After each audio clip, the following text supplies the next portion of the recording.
NEET हो चाहे JEE हो चाहे यूपीएससी हो, इस एग्ज़ाम को इंटेलिजेंट लोग क्रैक करते हैं, तो ऐसा नहीं है। जैसे नीट एग्ज़ाम क्रैक करोगे तो कबीर सिंह मूवी का म्यूजिक चलने लगेगा, बुलेट चला रहे होंगे, और क्या आपका टैलेंट था आप में उस वक्त, तो आपको टेम्पररी अचीवमेंट मिल गया। मोदी नाम से नफरत हो सकती है, कंसिस्टेंट रहते रहते रहते रहते अचीवमेंट आना शुरू होते हैं। हर कोई खुद को मानने लगे एक्सेप्शनल कि मैं ही वो एक्सेप्शनल हूँ, मैं लिख के दे सकता हूँ, आपका सिलेक्शन नहीं होगा। अचीवमेंट्स कभी भी इंटरेक्टिव इंटरेस्टिंग नहीं हो सकते कि मजे आ गए बस आपको। 100 मीटर भागना लोग बाग यूट्यूब से सीख लेते, या किसी शॉर्ट वीडियो से सीख लेते, या सीखो ऐप से सीख लेते, और तुमको बोल दिया कि वर्ल्ड टूर पे तो भेज रहे हैं, लेकिन तुम्हारा हाथ काट के भेजेंगे। एंशियंट टाइम में ह्यूमन बींग्स जो थे, हमारे जो पूर्वज थे, होमो हैबिलिस हो चाहे निएंडरथल्स हो, हाँ, रामापेथिकस, शिवापेथिकस, ये सब 16 किलोमीटर से लेकर 20 किलोमीटर रोज वॉक करते थे कि टेस्ट होने वाला, घबराहट होना शुरू हो गई, पापा मम्मी के पास में हमारा रिजल्ट जाएगा। जिसको आप भूल सकते थे, जो आपके एग्जाम में काम का है, जिस पे बेस्ड क्वेश्चन आते हैं, जिसको हर कोई बंधु कहता है, घर वाले, टीचर्स, और कई बार तो खुद भी बोल देता है। गया गंगा में नहाया और शांत हो गया, गाली से नीचे तो बात ही नहीं करता कोई। अगर पेट स्ट्रेच होता है तो वेगस नर्व स्टिमुलेट होती है, तुम शांत होते हो। डेस्टिनेशन चेंज करनी है तो फिर जीपीएस चेंज कर देना पूरा ही। यार देखो, आज मैं कुछ बेसिक बातें हैं जो आप लोगों के साथ में डिस्कस करना चाह रहा हूं, और मैं ये एक्सपेक्टेशन रखूंगा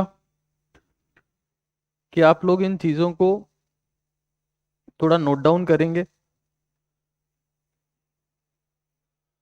तो आई एम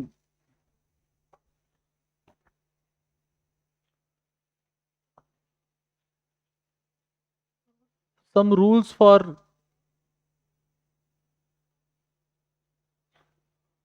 some rules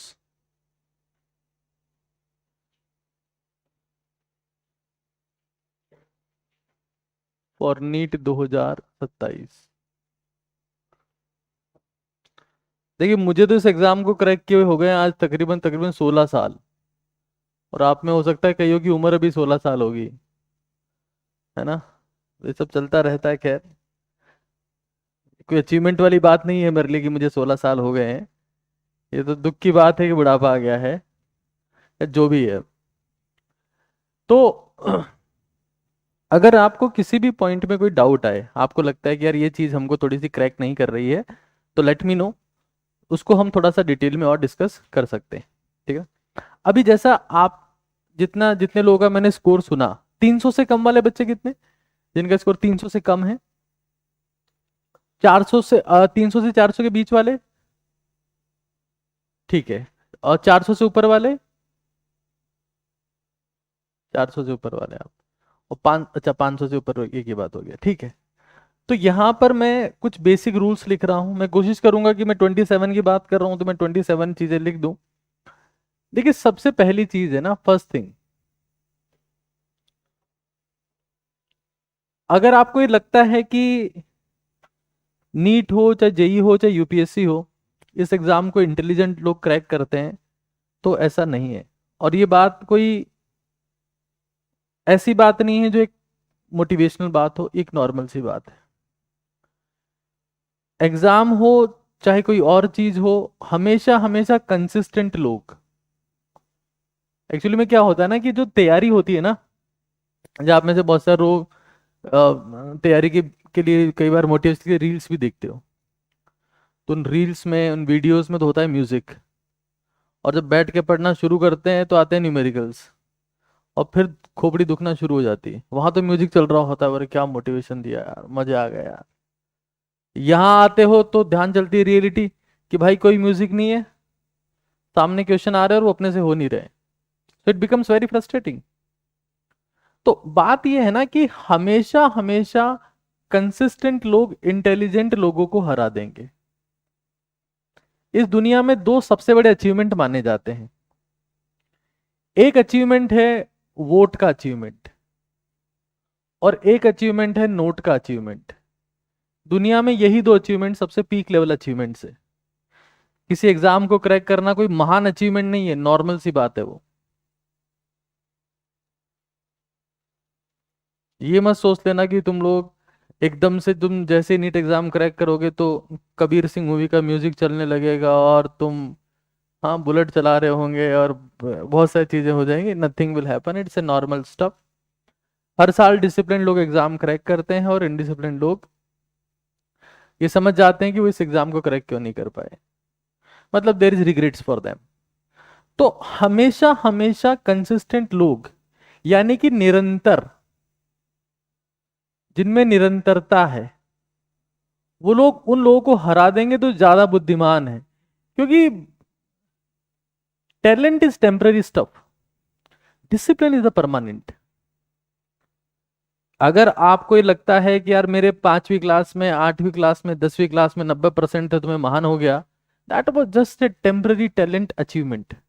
कि आपका टैलेंट था आप में उस वक्त, तो आपको टेम्पररी अचीवमेंट मिल गया। और आपको ये लगता है कि मैं 10th क्लास का 10 सीजीपीए होल्डर हूं तो मैं आज भी टॉप करना चाहिए, ऐसा नहीं है। लेट्स सी, आपको कुछ नामों से नफरत हो सकती है, जैसे आपको मोदी नाम से नफरत हो सकती है, कईयों को होती है। हर एक इंसान का पॉलिटिकल एक्सेप्टेंस डिफरेंट होता है। और मैं किसी भी पॉलिटिकल पार्टी का समर्थन मैं नहीं करता हूं, लेकिन मैं अगर आपसे पूछूं किस इंसान में क्या फीचर है, तो what is most unique thing about him is the consistency. 70-80 साल की उम्र में रोज सुबह उठना और जैसा भी हो अपने आप को हेल्दी रखना। तुम 20 साल की उम्र में नहीं रख पा रहे healthy. I am not a Modi bhakt, I am not a BJP supporter, I am just telling you an basic example कि कंसिस्टेंट रहते रहते रहते रहते अचीवमेंट आना शुरू होते हैं। अब तुम नोट की बात कर लो, हमारे देश में 2 लोग सबसे ज्यादा पैसा कमा रहे हैं, नाम बोलने की जरूरत नहीं है ना। इंस्टाग्राम रील्स ने, यूट्यूब शॉर्ट्स ने सबको सिखा दिया कि कौन पैसा कमा रहा है। 2 ही नाम है। Do you see anything special in them? कुछ भी ऐसा नहीं है उनमें। लेकिन भाई उनकी, वो सब के सब दादा बन चुके हैं अब। मतलब दादा मतलब डॉन नहीं, उनके पोते पोती हो चुके हैं, तब भी वो लोग मेहनत कर रहे हैं। तो हमारे में से, जैसे मैं आप लोग की मेंटलिटी को देखता हूं, सुनता हूं, तो मैं अक्सर ये पाता हूं कि यार हम लोग क्या है ना, ये सोचते हैं कि 1 साल मेहनत कर ली है, अब तो हमको वर्ल्ड चैंपियन बना दो। हम 1 साल मेहनत कर चुके हैं, अब तो हमारी जिंदगी में कुछ ऐसा होना चाहिए जो और किसी के पास में नहीं है। भाई लोग 5-5, 10-10 साल से मेहनत कर रहे हैं, आज भी कुछ नहीं है, वो सिर्फ सिक्योरिटी गार्ड की जॉब कर रहे हैं। तो मैं ये समझ लूं सबसे पहले कि मुझे कंसिस्टेंट रहना पड़ेगा। और एक ही चीज ऐसी होगी जो आपकी कंसिस्टेंसी ब्रेक करेगी, वो होगी आपकी हेल्थ। हेल्थ का मतलब सिर्फ फिजिकल हेल्थ नहीं है, मेंटल हेल्थ भी है। कई बार ऐसा होता है कि यार अब ये सब छोड़ देते हैं, ये आज मेरा पढ़ने का मन नहीं है, यार आज मैं नहीं जाऊंगा, यार मुझे फीवर हो गया है, या मेरे मूड स्विंग्स हो रहे हैं, या मुझे एंग्जाइटी हो रही है, या मैं अपने फ्यूचर के बारे में सोच रहा हूँ। Mental health is also health. और मेंटल हेल्थ ज्यादा कंसिस्टेंसी को ब्रेक करती है बजाय के फिजिकल हेल्थ के। तो कंसिस्टेंसी वर्ड तो बहुत इंटरेस्टिंग लगता है कि कितना आसान है कि हम इंटेलिजेंट लोगों को हरा देंगे, बट कंसिस्टेंट रहना बहुत मुश्किल है।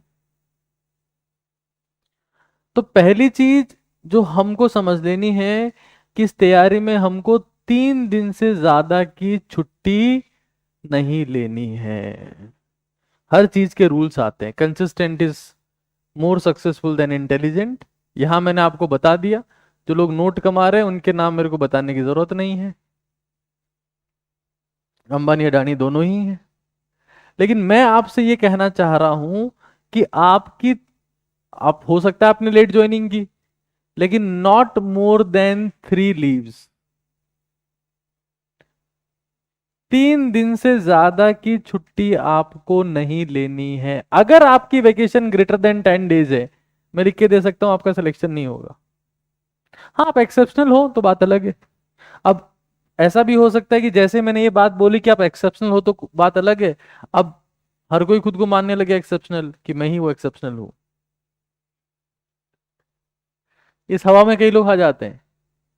तो इस चीज को समझ लेना कि हमारी छुट्टी 3 दिन से ज्यादा की नहीं होनी चाहिए। देखिए, सिलेक्शन कोई इंसिडेंट नहीं है कि एक दिन ऐसा होगा कि आप लोग का सिलेक्शन हो गया और लिटमेंस का स्टेथोस्कोप यहाँ पर हो गया, बाहर पेशेंटों की लाइन लगी हुई है, सांसद एमएलए सब लाइन में खड़े हैं आपसे कंसल्टेंसी के लिए, और आपको लग रहा है कि यार अब मैं हिंदुस्तान का सबसे महान डॉक्टर बन चुका हूं ना। ऐसा नहीं है, इट्स अ सिंपल प्रोसेस। अगर आप प्रोसेस फॉलो नहीं करोगे, अगर आप 300 दिन मेहनत नहीं कर सकते, चीजें निकल जाएंगी, कुछ नहीं हो पाएगा। तो 3 दिन से ज्यादा की छुट्टी नहीं होनी चाहिए। आप लोग के पास में फोन जा रहा है कि बेटा आप क्यों नहीं आए, आपके पास में पेरेंट्स को हमको कॉल करना पड़ रहा है, यहाँ के एग्जीक्यूटिव्स को फोन करना पड़ रहा है, इट मेक्स नो सेंस। अभी तक कितने लोग ऐसे हैं जिनकी एक भी छुट्टी नहीं हुई, एक भी छुट्टी नहीं है जिनकी? ठीक है, जब मौसम चेंजेस आएंगे ना, जैसे एकदम से सर्दियां आई, फिर एकदम से गर्मी आई, तब आपकी तबीयत खराब होगी, फिर आप छुट्टियां लोगे। तो अभी तो शुरुआत है, अभी तो बहुत आसान है। दिसंबर जनवरी फरवरी तक आधी क्लास गायब हो जाती है, बोले यार अब हमारी बस की बात नहीं है, अब हमसे नहीं हो पाएगा। तो इस चीज का ध्यान रखना है। ठीक है, तीसरी बात देखो, आजकल हम वो जनरेशन है जो ऑल्टरनेटिव्स ढूंढते हैं हाथों हाथ, because we have so many alternatives कि हमारे पास में लेक्चर से लेकर, टेस्ट से लेकर, बुक से लेकर, हर चीज में ऑल्टरनेटिव है। बट उस ऑल्टरनेटिव के साथ में दिक्कत ये है कि वो ऑल्टरनेटिव आपको इनडिसिप्लिन करेगा। अगर आपको ये लगता है कि यार मैं ये लेक्चर यहां से नहीं कर पाया, वो मैं वहां से कर लूंगा, बाद में देख लूंगा, ये मैं टेस्ट नहीं दे पाया, इसको यहां से कर लूंगा, बाद में देख लूंगा, ऑल्टरनेटिव ढूंढना it's a type of laziness. आलसपन का ही सिनोनिम है ऑल्टरनेटिव ढूंढना, क्योंकि इन रियल तो ऑल्टरनेटिव किसी चीज का होगा ही नहीं। तुम वहां जाओगे, मान लो तुमने सोचा कि यार मैं यहां नहीं करता हूं, उसको ऑनलाइन कर लूंगा, तो ऑनलाइन नहीं हो पाया यार, मैं उसको ना वन शॉट में कर लूंगा, यार वन शॉट भी नहीं हो पा रहा, इसको रील में देख लेता हूँ, एक चैप्टर को यार खत्म करता हूँ 1 मिनट में ही। ऐसा होता है भाई, 15 दिन बैठ के एक चैप्टर करने वाले लोग बहुत कम है, 7 दिन ऑनलाइन की क्लास में करने वाले लोग ज्यादा हैं, वन शॉट में करने वाले और भी ज्यादा हैं, रील में करने वाले तो मिलियंस में है, तो मिलियंस का सिलेक्शन तो नहीं हो रहा। तो ये सीक्वेंस चलता रहता है ऐसे। यहां बैठ के अरे यार इतनी बोरिंग है, कोई म्यूजिक व्यूजिक नहीं आ रहा है, कोई शायरी नहीं, कोई जोक नहीं, कोई मजे नहीं, कोई मैडम का डांस नहीं, बेकार लग रहा है यार। हाँ, but expensive things are boring, achievements are boring. Achievements कभी भी इंटरेक्टिव इंटरेस्टिंग नहीं हो सकते कि मजे आ गए बस आपको, कभी नहीं होते। तो हमको ये समझ लेना है कि भाई हर एक केस में एक चीज पे अपने आप को डिवोट कर देना है कि यार हमारे जो टीचर्स हैं, चाहे वो किसी भी चीज के हों, फिजिक्स केमिस्ट्री बायो के, we have to devote our self to them. Devotion brings the miracles. ऐसे तो फिर लोग बाग ओलंपिक चैंपियन भी यूट्यूब से ही बन जाते कि चलो भाला फेंकना, जो है क्या, भाला आप फेंकना सिखा देते हैं, चलो नीरज चोपड़ा का 3 वीडियो देख लिया हूं, अब देखो अब कैसे जीतता है मेरे से उल्लू का पट्टा, वो उसको हरा के मानूंगा मैं। It's not possible, it's painful event. 100 meter भागना लोग बाग यूट्यूब से सीख लेते, या किसी शॉर्ट वीडियो से सीख लेते, या सीखो ऐप से सीख लेते। हाँ, कुछ तो सीखो, सीखो ऐप से सीख लेते, नहीं हो पाता है। तो devote your self to your teacher, to your mentor. और अगर आपको लगता है कि आपको कहीं गाइडेंस का और कमी पड़ रहा है, तो जीत की रणनीति उसको पढ़ो, और वहां पर इफ एंड बट नहीं होना चाहिए। If there is lot of if and but, मैंने पहले ही बोल दिया दैट ऑल्टरनेटिव्स, आप ऑल्टरनेटिव जो रास्ते ढूंढते हो, जो वेज ढूंढते हो, that is nothing but laziness. Offline classroom to online classroom, online classroom to one shot to reels, is though all are alternatives. उन ऑल्टरनेटिव से आपका किसी भी केस में सिलेक्शन नहीं होगा, ये लेजीनेस का एक टाइप है। आलसपन। और मैं फिर देखो, ये जब रूल मैं बताऊंगा और जो बता रहा हूं, इन रूल्स का एक टारगेट है। नोट डाउन करते रहना सब कुछ, एवरीथिंग। और आपको इसमें कुछ एक्स्ट्रा पॉइंट याद आ रहा हो, आपको लग रहा हो कि एक्स्ट्रा है, तो उसको भी लिखते जाना। ठीक है। Consistent is more important then intelligent. 3 दिन से ज्यादा की छुट्टी नहीं लेनी है। अपने आप को डिवोट करना है मेंटर को। इट मे बी टीचर और इट मे बी जीत की रणनीति बुक। ऑल्टरनेटिव रास्ते जो हैं वो लेजीनेस का एक टाइप है, उसका कोई फायदा होने वाला नहीं है। और ये जितनी चीजें लिख रहे हो भाई, इनको हमेशा के लिए जो ब्लूप्रिंट रखना है अपने को, किन चीजों को फॉलो करना था मुझे। ठीक है, चलिए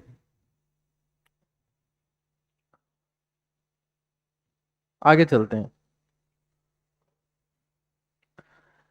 देखिए, कंसिस्टेंट रहने की शर्त है health.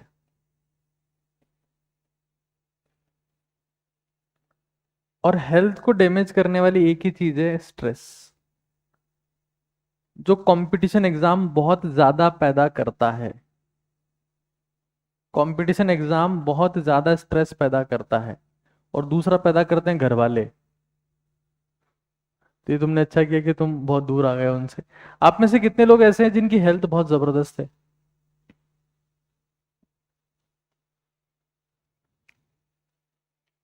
I want to see those people. अरे मैं नजर नहीं लगाऊंगा, बताओ तुम लोग कौन कौन जिनकी हेल्थ बहुत अच्छी है, जो कभी बीमार नहीं पड़ते। 5-6 लोग हैं मुश्किल से। अब या तो ये लोग जेनेटिकली हो सकते हैं, या ये लोग स्ट्रेस ले ही नहीं रहे हैं, स्ट्रेस इनको आ ही नहीं रहा है। यार देखो, मैं तो ये मानता हूँ बहुत स्ट्रांगली कि एग्जाम की तैयारी से स्ट्रेस आता है, और स्ट्रेस से जो है वो हेल्थ खराब होती है और पक्का होती है। मैंने 90%, जैसे मेरे बहुत सारे दोस्त हैं जिन्होंने यूपीएससी एग्जाम क्रैक किया, जेई नीट क्रैक किया, आई बने, डॉक्टर बने, उन सबकी हेल्थ एग्जाम प्रिपरेशन के टाइम पे खराब हुई है। 90% की हेल्थ। तो अगर मैं ये, जैसे खांसी तो चलती रहेगी साल भर, जुकाम बुखार ये कभी रुकती नहीं, क्यों? थोड़ा सा इम्यून सिस्टम सप्रेस होता है, इन्फेक्शन हो जाता है गले का। मतलब मैं बताऊं, जब मैं तैयारी कर रहा था, मुझे 6 महीने कंसिस्टेंट खांसी होती थी, और इतनी खांसी कि जब तक उल्टी नहीं हो जाती तब तक खांसी रुकती नहीं थी। इतनी severe, because of immune system was suppressed. तो अब हेल्थ को ठीक रखने के कुछ रास्ते हैं, वो आपको फॉलो करने ही पड़ेंगे। देखिए, सोना सही से पड़ेगा। आप लोग के स्मार्टफोन कितने लोगों के पास में है? स्मार्टफोन तो कितने के पास नहीं है? एक समय था जब जिनके पास में स्मार्टफोन होते थे ना, वो अमीर लोग होते थे, आज के 10 साल पहले। अब जिनके पास स्मार्टफोन होते हैं ना, वो गरीब लोग होते हैं, और होते नहीं तो हो जाते हैं। तो not having smartphone is richness now days. हाँ, तो कितने लोगों के पास में नहीं है स्मार्टफोन? अच्छा, कितने लोगों के पास फोन है ही नहीं, फोन ही नहीं है? Just two. नाइस। तो आप लोग घर भर पे बात कैसे करते हो? पत्र लिख के भेजते हो या कबूतर की चिट्ठी बांधते हो? Okay, you are living with the parents. ठीक है।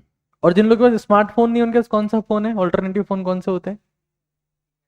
कौन सा वाला कीपैड का? ब्रांड ब्रांड का नाम बताओ।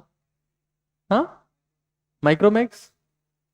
एक तो खड़े होके बोला करो जो भी है। हाँ, विच वन? एयरटेल?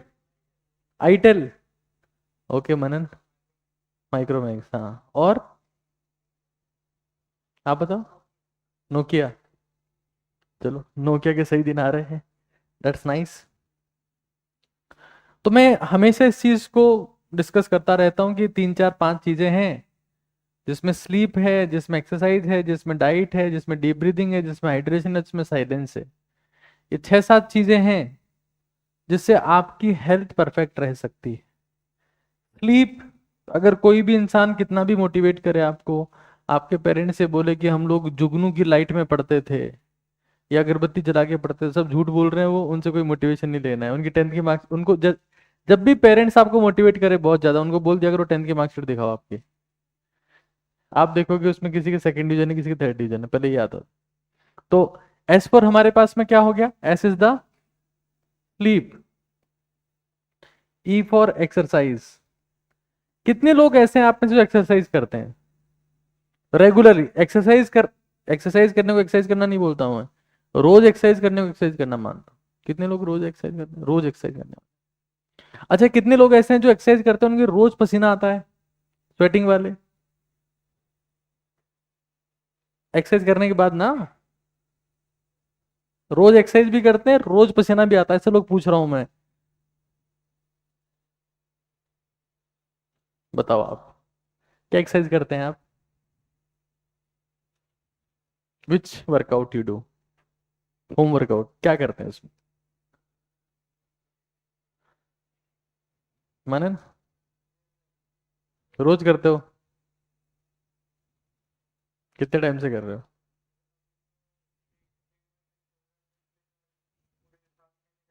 कितनी देर करते हो आप स्टेयर्स?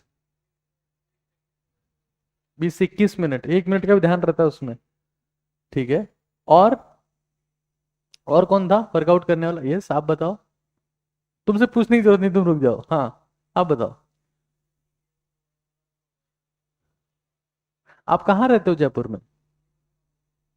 ओ, मतलब वैसे कहाँ से हो आप? बगरू से हो, ठीक है। भाई देखो, बाकी देखो, हॉस्टल हो गया, पीजी हो गया, अपना घर हो गया, ये सब हमारे परमानेंट एड्रेस नहीं है। जो आधार कार्ड पे लिखा हुआ है, जो पैन कार्ड पे लिखा हुआ है, वो भी परमानेंट एड्रेस नहीं है। परमानेंट एड्रेस हमारा शरीर है। ये बात ध्यान है सबको, that only permanent address we have is our body. बाकी सब एड्रेस टेम्पररी हैं, ये चेंज होते रहते हैं, कभी कमलेश हॉस्टल, कभी विमलेश हॉस्टल, कभी ये पीजी, कभी फलाना पीजी, ये सब चलता रहेगा ना। कितने लोग आप में से ऐसे हैं जो 8 घंटे रोज सोते हैं या 7 घंटे कम से कम सोते हैं? इसमें खूब है? किताब देखते ही नींद आती है साहब, अफीम का नशा हो जाता है उस वक्त। है? 6 घंटे वाले कितने लोग हैं? और 6 घंटे से कम वाले, जो 6 घंटे से कम सोते हैं? 5 घंटे से कम वाले, जो 5 घंटे से कम सोते हैं? ओके। देखो, अगर तुम लोग 6 घंटे से कम सो रहे हो तो ये कोई अचीवमेंट वाली बात नहीं है, बहुत दुख की बात है। क्योंकि इससे तुम्हारी मेमोरी हैम्पर हो जाएगी, तुम्हारा नर्वस सिस्टम बहुत एक्साइटेटरी स्टेट में आ जाएगा कि छोटी छोटी बात का तुम्हें बुरा लगेगा, छोटी छोटी बात पर तुम्हें गुस्सा आएगा, छोटी छोटी बात पर तुम डिप्रेस हो जाओगे। तो हमें इस चीज को तो मेक श्योर करना है कि वैसे तो स्लीप के लिए बोलते हैं कि बाईफेजिक स्लीप होनी चाहिए। बाईफेजिक का मतलब आप 6 घंटा एक बार में सो लिए, या लेट्स सी 6.5 घंटे आप एक बार में सो लिए, और 30 मिनट आप दोपहर में थोड़ा सा रेस्ट कर लिए, 30 मिनट और, तो उससे ऐसा बोलते हैं कि उससे मेमोरी बढ़ती है। बाई फिजिक्स स्लीप से आपका अमिगडाला और हिप्पोकैम्पस वाला एरिया बेटर काम करता है। कभी रिसर्च आप लोगों ने कोई पढ़ी हो गलती से, रील्स के अलावा भी बहुत सारे डॉक्यूमेंट्स होते हैं दुनिया पब्लिश होते हैं, वो आप तक नहीं पहुंच पाते क्योंकि काम की बातें नहीं पहुंच पाती। 30 मिनट स्लीप मतलब 2 पार्ट में, इसको बोलते हैं by physics sleep pattern. By physics sleep pattern, तो ये अपनाने का प्रयास करें। कोई जरूरी नहीं कि आज से इसको कर लें, बट जैसे आपने खाना खाया तो आप थोड़ा सा रेस्ट कर सकते हैं, it will recharge you, digestion better होता है। फिर एक्सरसाइज हो गया, उसके बाद में डीप ब्रीदिंग होगी थोड़ी सी, डीप ब्रीदिंग। अच्छा, ये बताओ कि आज के टाइम में कितने लोग आप में से ऐसे हैं जो ये मानते हैं कि हम बिल्कुल प्योर फूड ले रहे हैं, बिल्कुल pure food, pure water, pure air, हवा। We all are suffering from different kind of pollutions, water pollution, air pollution, soil pollution, food pollution, preservative pollution. हाँ, तो हमारा कौन सा सिस्टम बहुत सही होना चाहिए? एक्सक्रीटरी सिस्टम, क्योंकि टॉक्सिन आ रहे हैं। अगर टॉक्सिन टाइम पे बाहर नहीं जाएंगे तो टॉक्सिन हमें क्या कर देंगे? बीमार कर देंगे। अच्छा बताओ, हमारे शरीर में सबसे इफेक्टिव एक्सक्रीटरी ऑर्गन कौन सा है? सबसे ज्यादा एक्सक्रीशन कहाँ से होता है हमारी बॉडी में? स्किन से होता है। किडनी कहेगी तो क्या मैं जॉब छोड़ दूं फिर? हाँ, स्किन। और breathing is the highest form of excretion. सबसे ज्यादा जहर हमारे शरीर में जो इकट्ठा होता है वो बाहर निकलता है ब्रीदिंग से। लेकिन हमारे में से 90% लोग शैलो ब्रीदिंग कर रहे हैं। गहरी सांस लेने वाले लोग बहुत कम हैं जो डीपली ब्रीद करते हो। सब स्ट्रेस में है, सब चिंता में है, और सुपरफिशियल ब्रीदिंग चल रही है। डीप ब्रीदिंग वो होती है जिसमें आपका जो पेट है वो बाहर की तरफ निकलता हो, तो उससे डायफ्राम आपका प्रॉपर नीचे आता है, जिससे लंग्स पूरे फैलते हैं। क्योंकि आपके एल्वुलाइज जो है उनकी कंसंट्रेशन नीचे वाली लॉब्स में ज्यादा है ऊपर वाली लॉब्स की बजाय। ये पता है क्या आपको कि एल्वुलाइज की कंसंट्रेशन लोअर लॉब्स में ज्यादा होती है लंग्स में, बजाय कि अपर लॉब्स के। तो डीप ब्रीदिंग जो है, हालांकि मैं डीप ब्रीदिंग की बात आगे और करूंगा, but this is the most important thing that you can do. फिर डीप ब्रीदिंग हो गया, फिर उसके बाद में इंपॉर्टेंट चीज है डाइट। इसका तुम लोग देख लेना। फिर हाइड्रेशन, उसकी बात मैं कर लूंगा थोड़ी सी, और एक सॉल्यूशन दे दूंगा आपको। हाइड्रेशन और साइलेंस। बेमतलब की पंचायती में पढ़ोगे तो वैसे ही खत्म हो जाओगे। और पंचायतियां सारी होती है, यहाँ की पंचायतियां, इंस्टाग्राम की पंचायतियां, टेलीग्राम व्हाट्सएप की पंचायतियां। दो बात किसी ने बोल दी, तुम उसको 10 बात बोल रहे हो। मत करना यार ये सब। आजकल लोग बहुत ज्यादा फ्रस्ट्रेटेड हैं। मतलब मैंने अपनी लाइफ में इतने फ्रस्ट्रेटेड लोग कभी नहीं देखे जितने आज हैं। छोटी छोटी बात पे एक दूसरे को मार दे रहे हैं, छोटी छोटी बात पे एक दूसरे को काट दे रहे हैं। कोई नीला ड्रम में ले जा रहा है, कोई धक्का दे दे रहा है, कोई चाकू मार दे रहा है। बहुत सारी प्लानिंग्स हो रही है। The most frustrated people we are facing right now, the whole world is frustrated. और उसका रीजन क्या है? पेशेंस खत्म हो गया है। और पेशेंस क्यों खत्म हो गया है? क्योंकि हम हर वक्त चिड़ी उड़ को आउट खेलते रहते हैं। स्क्रीन, रील्स, कोई ढंग की रील आएगी, रील जा रही है ऊपर, रैंक जा रहा है नीचे, और फ्रस्ट्रेशन बढ़ता जा रहा है। तुम लोग यहाँ तो ना मोबाइल फोन लेके आते हो, किसी का किसी दिन चेक हो गया और मिला तो मैं उसको भगा दूंगा। वैसे भी अलाउड नहीं है, मतलब नहीं है, कोई फायदा नहीं है उसका, तुम बर्बाद हो जाओगे बस, ये फायदा होगा। भाई जब अपने को एफर्ट करना है, हम ये चाहते हैं कि हमारा, भाई आई am not talking about the selection, मैं तो ये कह रहा हूं जैसे मान लो मनन है, आज मनन के 150 नंबर है, 157 है ना आपके, 133 है। अब मान लो वन जो है वो 133 से पहुंच गया 433 तक, तो क्या ये सिलेक्शन नहीं है? इनडायरेक्टली ऑब्वियसली सिलेक्शन है, क्योंकि बंदे ने 4 गुना अपने नंबर ग्रो कर ली। तो हर बार हम सिलेक्शन के पैरामीटर्स पे बात नहीं करेंगे, हम ये करेंगे कि क्या आपने पीक लेवल ऑफ सेक्रीफाइस करके आप अपना खुद का बेस्ट दे पाए क्या। That is very important for us. तो बेस्ट देने के लिए जो जो चीजें हो सकती है वो सारी करो, उसके बाद जो होगा वो देखा जाएगा, बट अभी तो बेस्ट करो। अब उसमें भी हम 10 दिन कॉम्प्रोमाइज कर दे रहे हैं, 15 दिन कॉम्प्रोमाइज कर रहे हैं, फिर सोच रहे हैं यार कोई फायदा नहीं। तो ये कुछ चीजें हैं। डाइट के बारे में थोड़ी सी बात करूंगा अभी, बट साइलेंस, और जो बात हुई अपनी मोबाइल फोन की, वो नहीं करना है, मतलब यूज नहीं करना है। डीप ब्रीदिंग, डाइट, ये पॉइंट रहेगा जिसकी मैं आगे बात करूं। आगे चलते, आप में से कितने लोग ऐसे हैं जिनको ये लगता है कि उनका कंसंट्रेशन बहुत अच्छा है?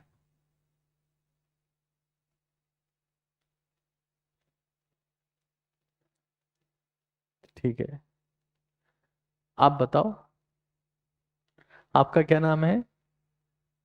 हाँ, ठीक है। आप कहाँ से हो? यहीं से हो? जयपुर से ही? जैसलमेर से हो? तो आपको ऐसा क्यों लगता है कि आपका कंसंट्रेशन अच्छा है?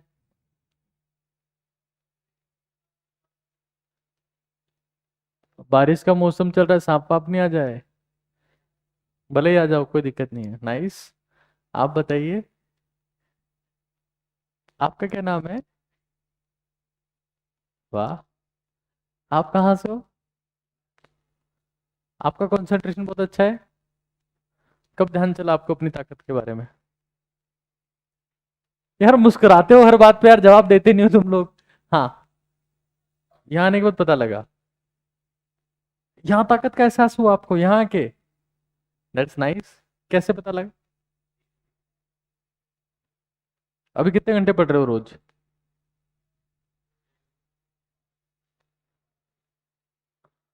नाम क्या है तुम्हारा? क्रिश। टेस्ट में रैंक चेक करूंगा मैं, ध्यान रखना, है ना? पक्के से, नाइस। तो एहसास हो गया आपको, और बाकी लोगों का कंसंट्रेशन खत्म है। देखो, एक चीज तो हमको समझ लेनी है, concentration is the only pleasure. अब ये बात ना तो आज तक किसी ने बोली है, ना किसी के बोलने की हिम्मत है, जो मैं आगे बोलने वाला हूं। क्योंकि वो बोलेगा तो लोग बाग बहुत कुछ सुना देंगे उसको, इसलिए मैं चुपचाप बोल रहा हूं तुम्हारे बीच में बात। देखो, एनिमल किंगडम के लिए, एनिमल किंगडम के लिए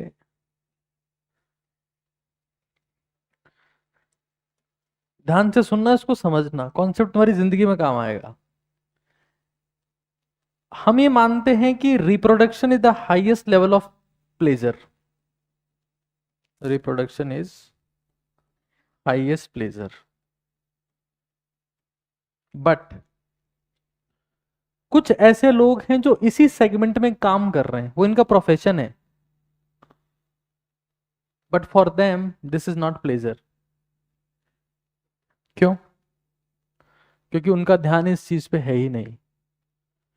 उनका ध्यान है ये काम करके जो बाद में पैसे मिलेंगे उस पे, तो उनको प्लेजर नोट गिनने में आता है, वहां उनका पूरा ध्यान है।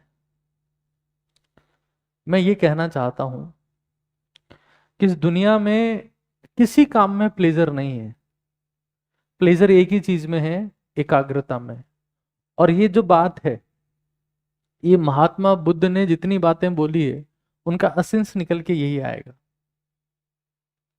Try to concentrate, because when you concentrate, your all good hormones start releasing and you feel amazing. तो जैसे तुम क्लास में बैठे हो, तो क्लास में बैठे होने के बाद में तुम्हें पता होना चाहिए that concentration is the only religion you are following. बाकी सब धर्म की दुकानें हैं। और कंसंट्रेट कैसे करेंगे क्लास में बैठे बैठे? जो बोला जा रहा है उसको सुनना है, जो लिखा जा रहा है उसको ध्यान से देखना है, और जब पेन चला रहे हो तो पूरे फोकस से पेन चलाना है। क्योंकि तुम चाहे, कई बार तुमको लगता होगा ना ऐसा कि यार मुझे तो इस काम में मजा ही नहीं आ रहा, मैं ये करूंगा, वो काम करके देख लो 2 महीने बाद उसमें मजा नहीं आएगा। तो मजा आता नहीं है, मजा क्रिएट करना पड़ता है। तुम लोग जैसे, मैं जब स्कूल में था तो मैं क्रिकेट खेलता था। अब क्रिकेट खेलने में सबको मजा आता है, तो मैं ज्यादा अच्छा क्रिकेट खेलता था, तो मैंने उसको प्रोफेशन बना दिया। तो हमारी डिस्ट्रिक्ट की टीम बनती थी, स्कूल लेवल के बाद में डिस्ट्रिक्ट की टीम बनती थी, मैं उससे खेलने जाता था। हमारे टूर्स होते थे, 20 दिन के, 25 दिन के लंबे टूर होते, टेस्ट मैच होते, उसमें 3 दिन का 4 दिन का टेस्ट मैच हो रहा है। और मुझे क्रिकेट से घिन आने लगती थी 15 दिन बाद में, कि यार मैं घर से दूर हूँ, ना खाना मिल रहा है, ना कोई रहने की जगह है सही से, ना मुझे कोई खाना मिल रहा है, और बच्चा 10th क्लास का बच्चा, उसको घर वालों की याद आ रही है। I started feeling frustration.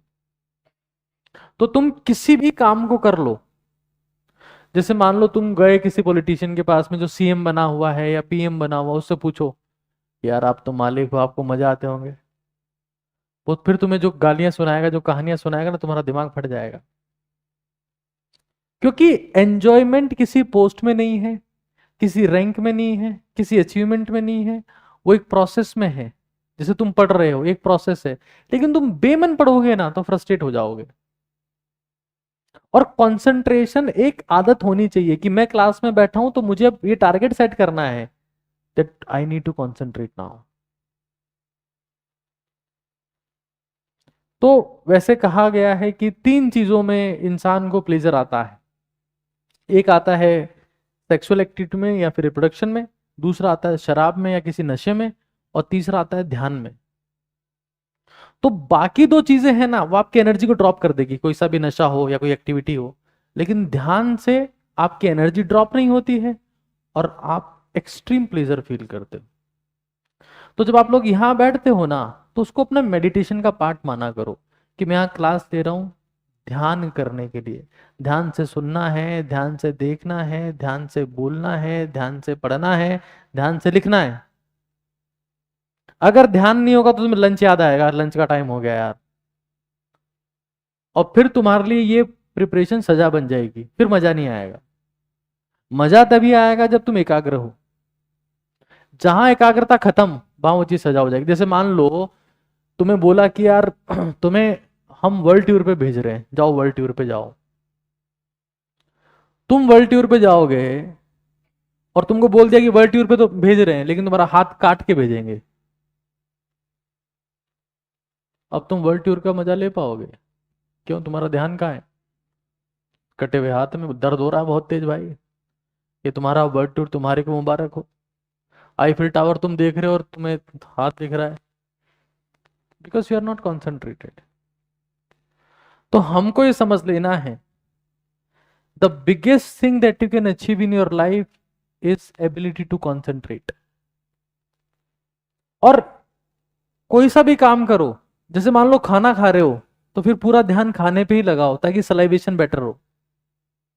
उसमें तीन जो रील्स है उनको स्क्रॉल कर लिया, 4 रील्स देख ली, फिर आधा खाना नीचे गिरा दिया, फिर खुद लेट गए, फिर ऊपर फेंक फेंक के खाना कैच कर करके खा रहे हो। They make no sense. Whatever you do, because this is how you will justify your life. तुम्हारे पास में मान लो 70 साल है या 65 साल है, तुम कितने क्वालिटी की लाइफ जी पाए ये इस बात पे डिपेंड करता है कि तुम्हारा क्वालिटी ऑफ कंसंट्रेशन क्या था। Your life does not depend on the quality of the food, quality of the air, quality of water. हालांकि मैं उसको एसेंशियल मानता हूं, बट क्वालिटी ऑफ कंसंट्रेशन कितना था, that is very very important.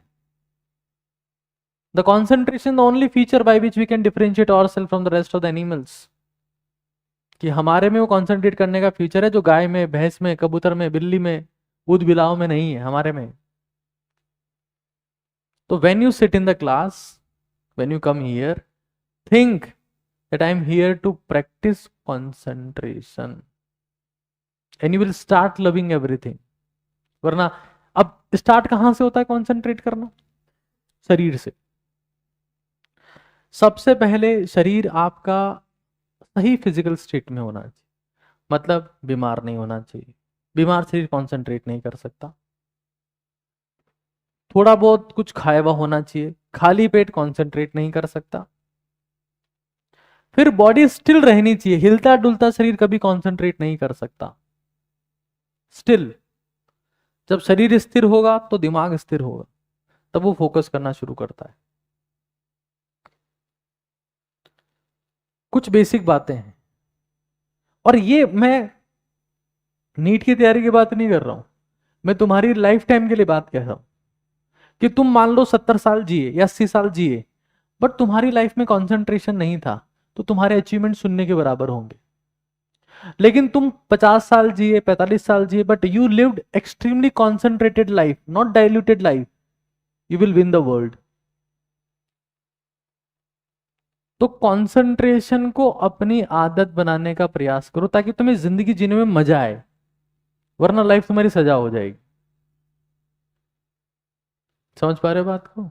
Concentration is very very very very important thing that you can do. फिर ये exercise का मैंने बता ही दिया है, यहां मैं फिर एक पॉइंट लिख दे रहा हूं जो इससे कनेक्टेड है, that sweating is essential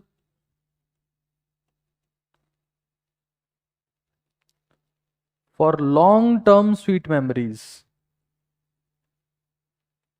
long term sweet memories. आजकल तो जैसा मैंने बताया था पहले कि आपको वोट कमाना है या आपको नोट कमाना है। मैंने एक हमारे देश के पीएम का एग्जाम्पल लिया, आपको शायद पता ना हो बट मैं बता देता हूँ। हमारे देश में पीएम बनने की मिनिमम एज 68 ईयर्स। अगर आप हमारे देश के बने हुए पीएम्स की अगर एवरेज एज निकालेंगे तो दैट इज ऑफ 68 ईयर्स, यानी कि 68 साल तक तो मुझे सिर्फ जिंदा रहना है, तब मैं उसके लिए अप्लाई कर पाऊंगा। हम 18 साल में सरेंडर कर दे रहे हैं कि नहीं नहीं भाई हमसे कुछ ना हो पाएगा। 68 ईयर्स।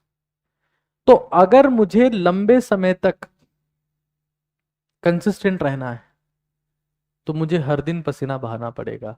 और पसीना फिजिकल फिटनेस के लिए नहीं है, तुम्हारी एंग्जाइटी, तुम्हारे नेगेटिव थॉट्स, तुम्हारे मूड स्विंग्स, तुम्हारा स्ट्रेस सब पसीने से बाहर निकलता है। उसके लिए उसको उसको निकालने की कोई दवा नहीं है, कोई ड्रिल मशीन नहीं है, वो पसीना है। एंशियंट टाइम में ह्यूमन बीइंग्स जो थे, हमारे जो पूर्वज थे, होमो हैबिलिस हो चाहे निएंडरथल्स हो, हाँ, रामापेथिकस, शिवापेथिकस, ये सब 16 किलोमीटर से लेकर 20 किलोमीटर रोज वॉक करते थे, because it was essential for the survival, and this is how we have grown up. अब पूरा दिन बैठे रहते हो, एक्सरसाइज कर नहीं रहे हो, स्वेटिंग नहीं तो पढ़ाई से हेल्थ ठीक नहीं होगी, खराब होती है। ज्यादा पढ़ने से, बैठे रहने से, एक्टिविटी नहीं करने से तो तबीयत खराब हो जाएगी। तो स्वेटिंग मेक श्योर करनी है। और स्वेटिंग का सबसे सिंपल तरीका होता है कि मैं 20 मिनट्स 20 मिनट्स स्टेयर्स करूं, 20 मिनट में सीढ़ियां चढ़ूं। इससे सबसे फास्ट स्वेटिंग होती, सबसे तेज स्वेटिंग। क्योंकि आप सीढ़ियां चढ़ना मतलब पहाड़ चढ़ने के जैसा है। आजकल तो लिफ्ट का जमाना आ गया, अभी मैं भी आया तो लिफ्ट से आया क्योंकि मेरे को क्लास देनी थी, लेकिन मैं रोज सीढ़ियां चढ़ता हूं। मतलब एक समय था जब मैं रोज वर्कआउट नहीं करता था, अब शायद ही कोई ऐसा दिन आता है जब मैं वर्कआउट नहीं करता हूं, क्योंकि मैं इसके बिना दिमागी तौर से संतुलित महसूस नहीं करता हूं। It is not for my body, it is for my brain, कि मैं शांत रह पाऊं, क्योंकि एक टाइम के बाद में वो ज्यादा इंपॉर्टेंट है। तो 20 मिनट आपको स्टेयर्स करनी है, ये चीजें लिखते जाना, ये बहुत बहुत इंपॉर्टेंट है। फिर जो जनवरी का जेई मेन है, जनवरी जेई मेन, देखो मैंने कुछ बातें अभी तक जितनी बातें करी वो आपके शरीर के आसपास ही करी है। अब मेरा पॉइंट डायरेक्शन चेंज होगी थोड़ी सी। जो जनवरी वाला जेई मेन है भाई, उसमें अपने को फिजिक्स में या केमिस्ट्री में किसी भी एक सब्जेक्ट में 98 परसेंटाइल से ज्यादा स्कोर करना है। ऐसा मैंने देखा है। इस बार हमारे ऑफलाइन के जितने सारे सिलेक्शन थे, सबके जेई मेन में जनवरी अटेम्प्ट में 98 परसेंटाइल से ज्यादा रहे थे। विशेष तौर से जितने अजमेर वाले बच्चे थे, सबने जेई मेन क्वालिफाई किया था। बायोलॉजी वाले स्टूडेंट ने, दो फायदे होंगे उससे। एक तो आपको पता लग जाएगा कि यार मेरी तैयारी कितनी हुई है। दूसरा फायदा, आपको वो जो कंप्यूटर बेस्ड टेस्ट पेपर्स हैं, कैसा क्या होता है उसका पता लग जाएगा। और बायो वाले बच्चे इसका फॉर्म भर सकते हैं, बस आप एडमिशन नहीं ले सकते, फॉर्म आप भर सकते हो, एग्जाम आप दे सकते हो।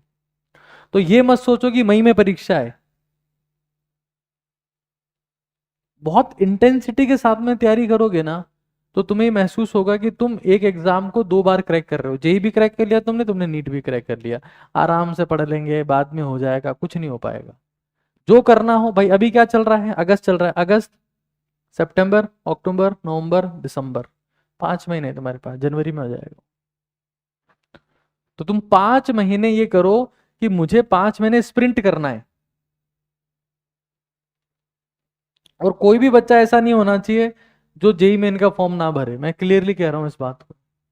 जाना है, एग्जाम में बैठना है, एग्जाम के माहौल को देखना है, कैसा क्या होता है, सब चीजें समझनी है। सीबीटी मोड में एग्जाम कैसे हो रहा है उसको देखना है, पेपर के लेवल को देखना है। एनडीए दोनों एग्जाम करवा रहा है, ऑनलाइन मान लो वो भी होगा, तो हो सकता है सेम क्वेश्चन बैंक पूल रहे, तो आपको पीवाईक्यूज का भी आइडिया लग जाएगा। तो टारगेट जनवरी जेई मेन, नॉट नीट मई एग्जाम। हाँ, मैं ये रिक्वेस्ट और करूंगा आपसे कि जैसे दोबारा फॉर्म नहीं भरना पड़ेगा अप्रैल के लिए, तो अप्रैल वाला भी आपको देना है, अप्रैल वाला भी दो। बट कोशिश ये करो कि तुम जनवरी वाले में बहुत अच्छा कर रहे हो। यहाँ बैठ के तैयारी करते रहने से सुबह से लेकर शाम तक उससे कोई विशेष फायदा नहीं होगा। इस चीज को समझ लेना। फिर कम से कम मैं सब लोग की कॉपी चेक करूंगा अभी तुम लोगों ने क्या नोट डाउन किया है। At least 60 pen. मैं पिछले 4-5 सालों से ये टारगेट बच्चों को दे रहा हूँ। हालांकि इन चीज़ों के साथ में रील बाकी लोगों ने क्रिएट कर ली, वो बात अलग है, मैं उनका भी सम्मान करता हूँ। एटलीस्ट 60 पेन आपको फिनिश करने हैं, और फिनिश करने के बाद उस पेन को फेंकना नहीं है। Don't throw it, because that will be your biggest motivation. Reel से मोटिवेशन नहीं आएगा, खाली पेन से आएगा कि मैंने मेहनत करके इस पेन को खत्म किया है। इसको फेंकना कम से कम कितना, 60। ये मिनिमम टारगेट दे रहा हूं मैं, तुम ज्यादा भी जा सकते हो। अच्छा, पेन कब खत्म होंगे?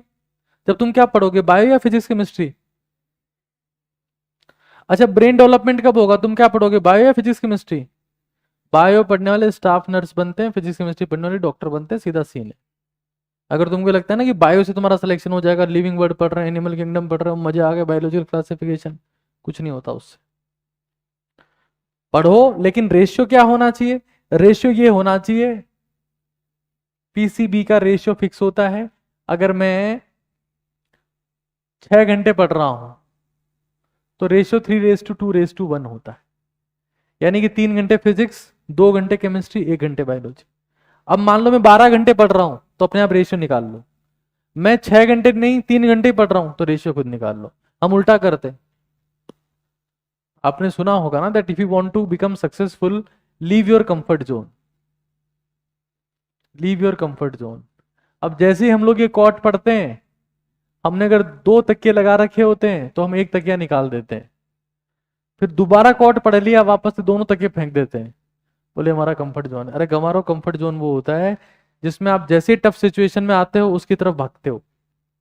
जैसे तुमने फिजिक्स का क्वेश्चन किया, तुमसे नहीं हुआ, हाथों हाथ तुमने बायोलॉजी की एनसीईआरटी खोल ली, तो biology is your comfort zone and physics is your discomfort zone. तो डिस्कंफर्ट जोन में रहोगे तो फिजिक्स भी आएगी, केमिस्ट्री भी आएगी। देखो, एक बड़ी प्रसिद्ध कहावत है कि जिसको फिजिक्स सीखनी है उसको मैथ्स पढ़नी चाहिए, क्योंकि मैथ्स की बेटी फिजिक्स है। जिसको केमिस्ट्री सीखनी है उसको फिजिक्स आनी चाहिए, वरना केमिस्ट्री नहीं आएगी। और जिसको बायो सीखनी है उसको केमिस्ट्री आनी चाहिए, वरना बायो नहीं आएगी। और जिसको फिलोसॉफी सीखनी है उसको बायो आनी चाहिए, वरना उसको फिलोसॉफी नहीं आएगी। तो सारे सब्जेक्ट का जो ग्रैंडफादर है ना, वो ये है। हमको पता था सर ये बात, तो 10वीं क्लास में, इसलिए हमने बायो ले ली, क्योंकि हमको ग्रैंडफादर नहीं बनना था। है? जिन बच्चों की मैथ्स वीक होती है वो बच्चे बायो ले लेते हैं। ऐसा होता है क्या? आप में से कोई ऐसा बच्चा जिसकी मैथ्स बहुत तगड़ी थी लेकिन फिर भी बायो ली उसने? कोई नहीं है। जस्ट 2। ओके, ठीक है भाई। तो हमें इन सब्जेक्ट पर ध्यान देना है। तो सर बायो कब पढ़ेंगे? बायो पढ़ोगे टेस्ट के 2 दिन पहले। तो सर मतलब आज और कल तो पढ़नी है।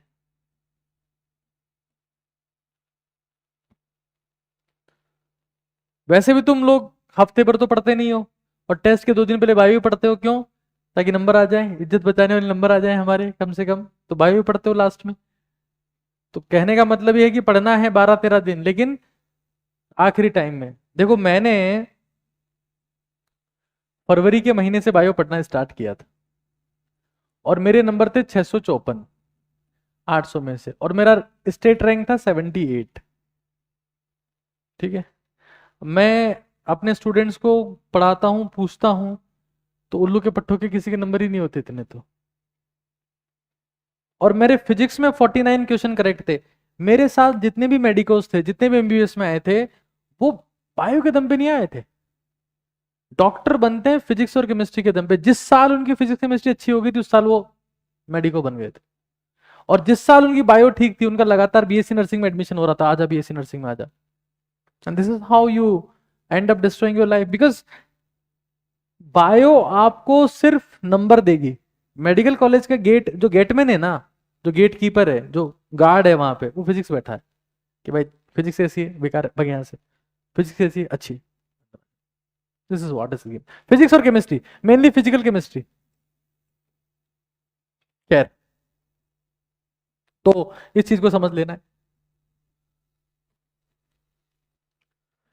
हमें कम से कम 250 दिन DWAR भरनी है।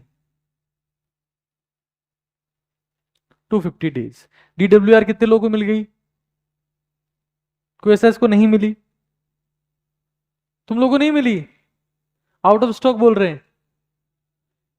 अभी 2 दिन में आ जाएगी, 2-3 दिन में। अच्छा, DWR में आपको मिल गई? आपको मिल गई?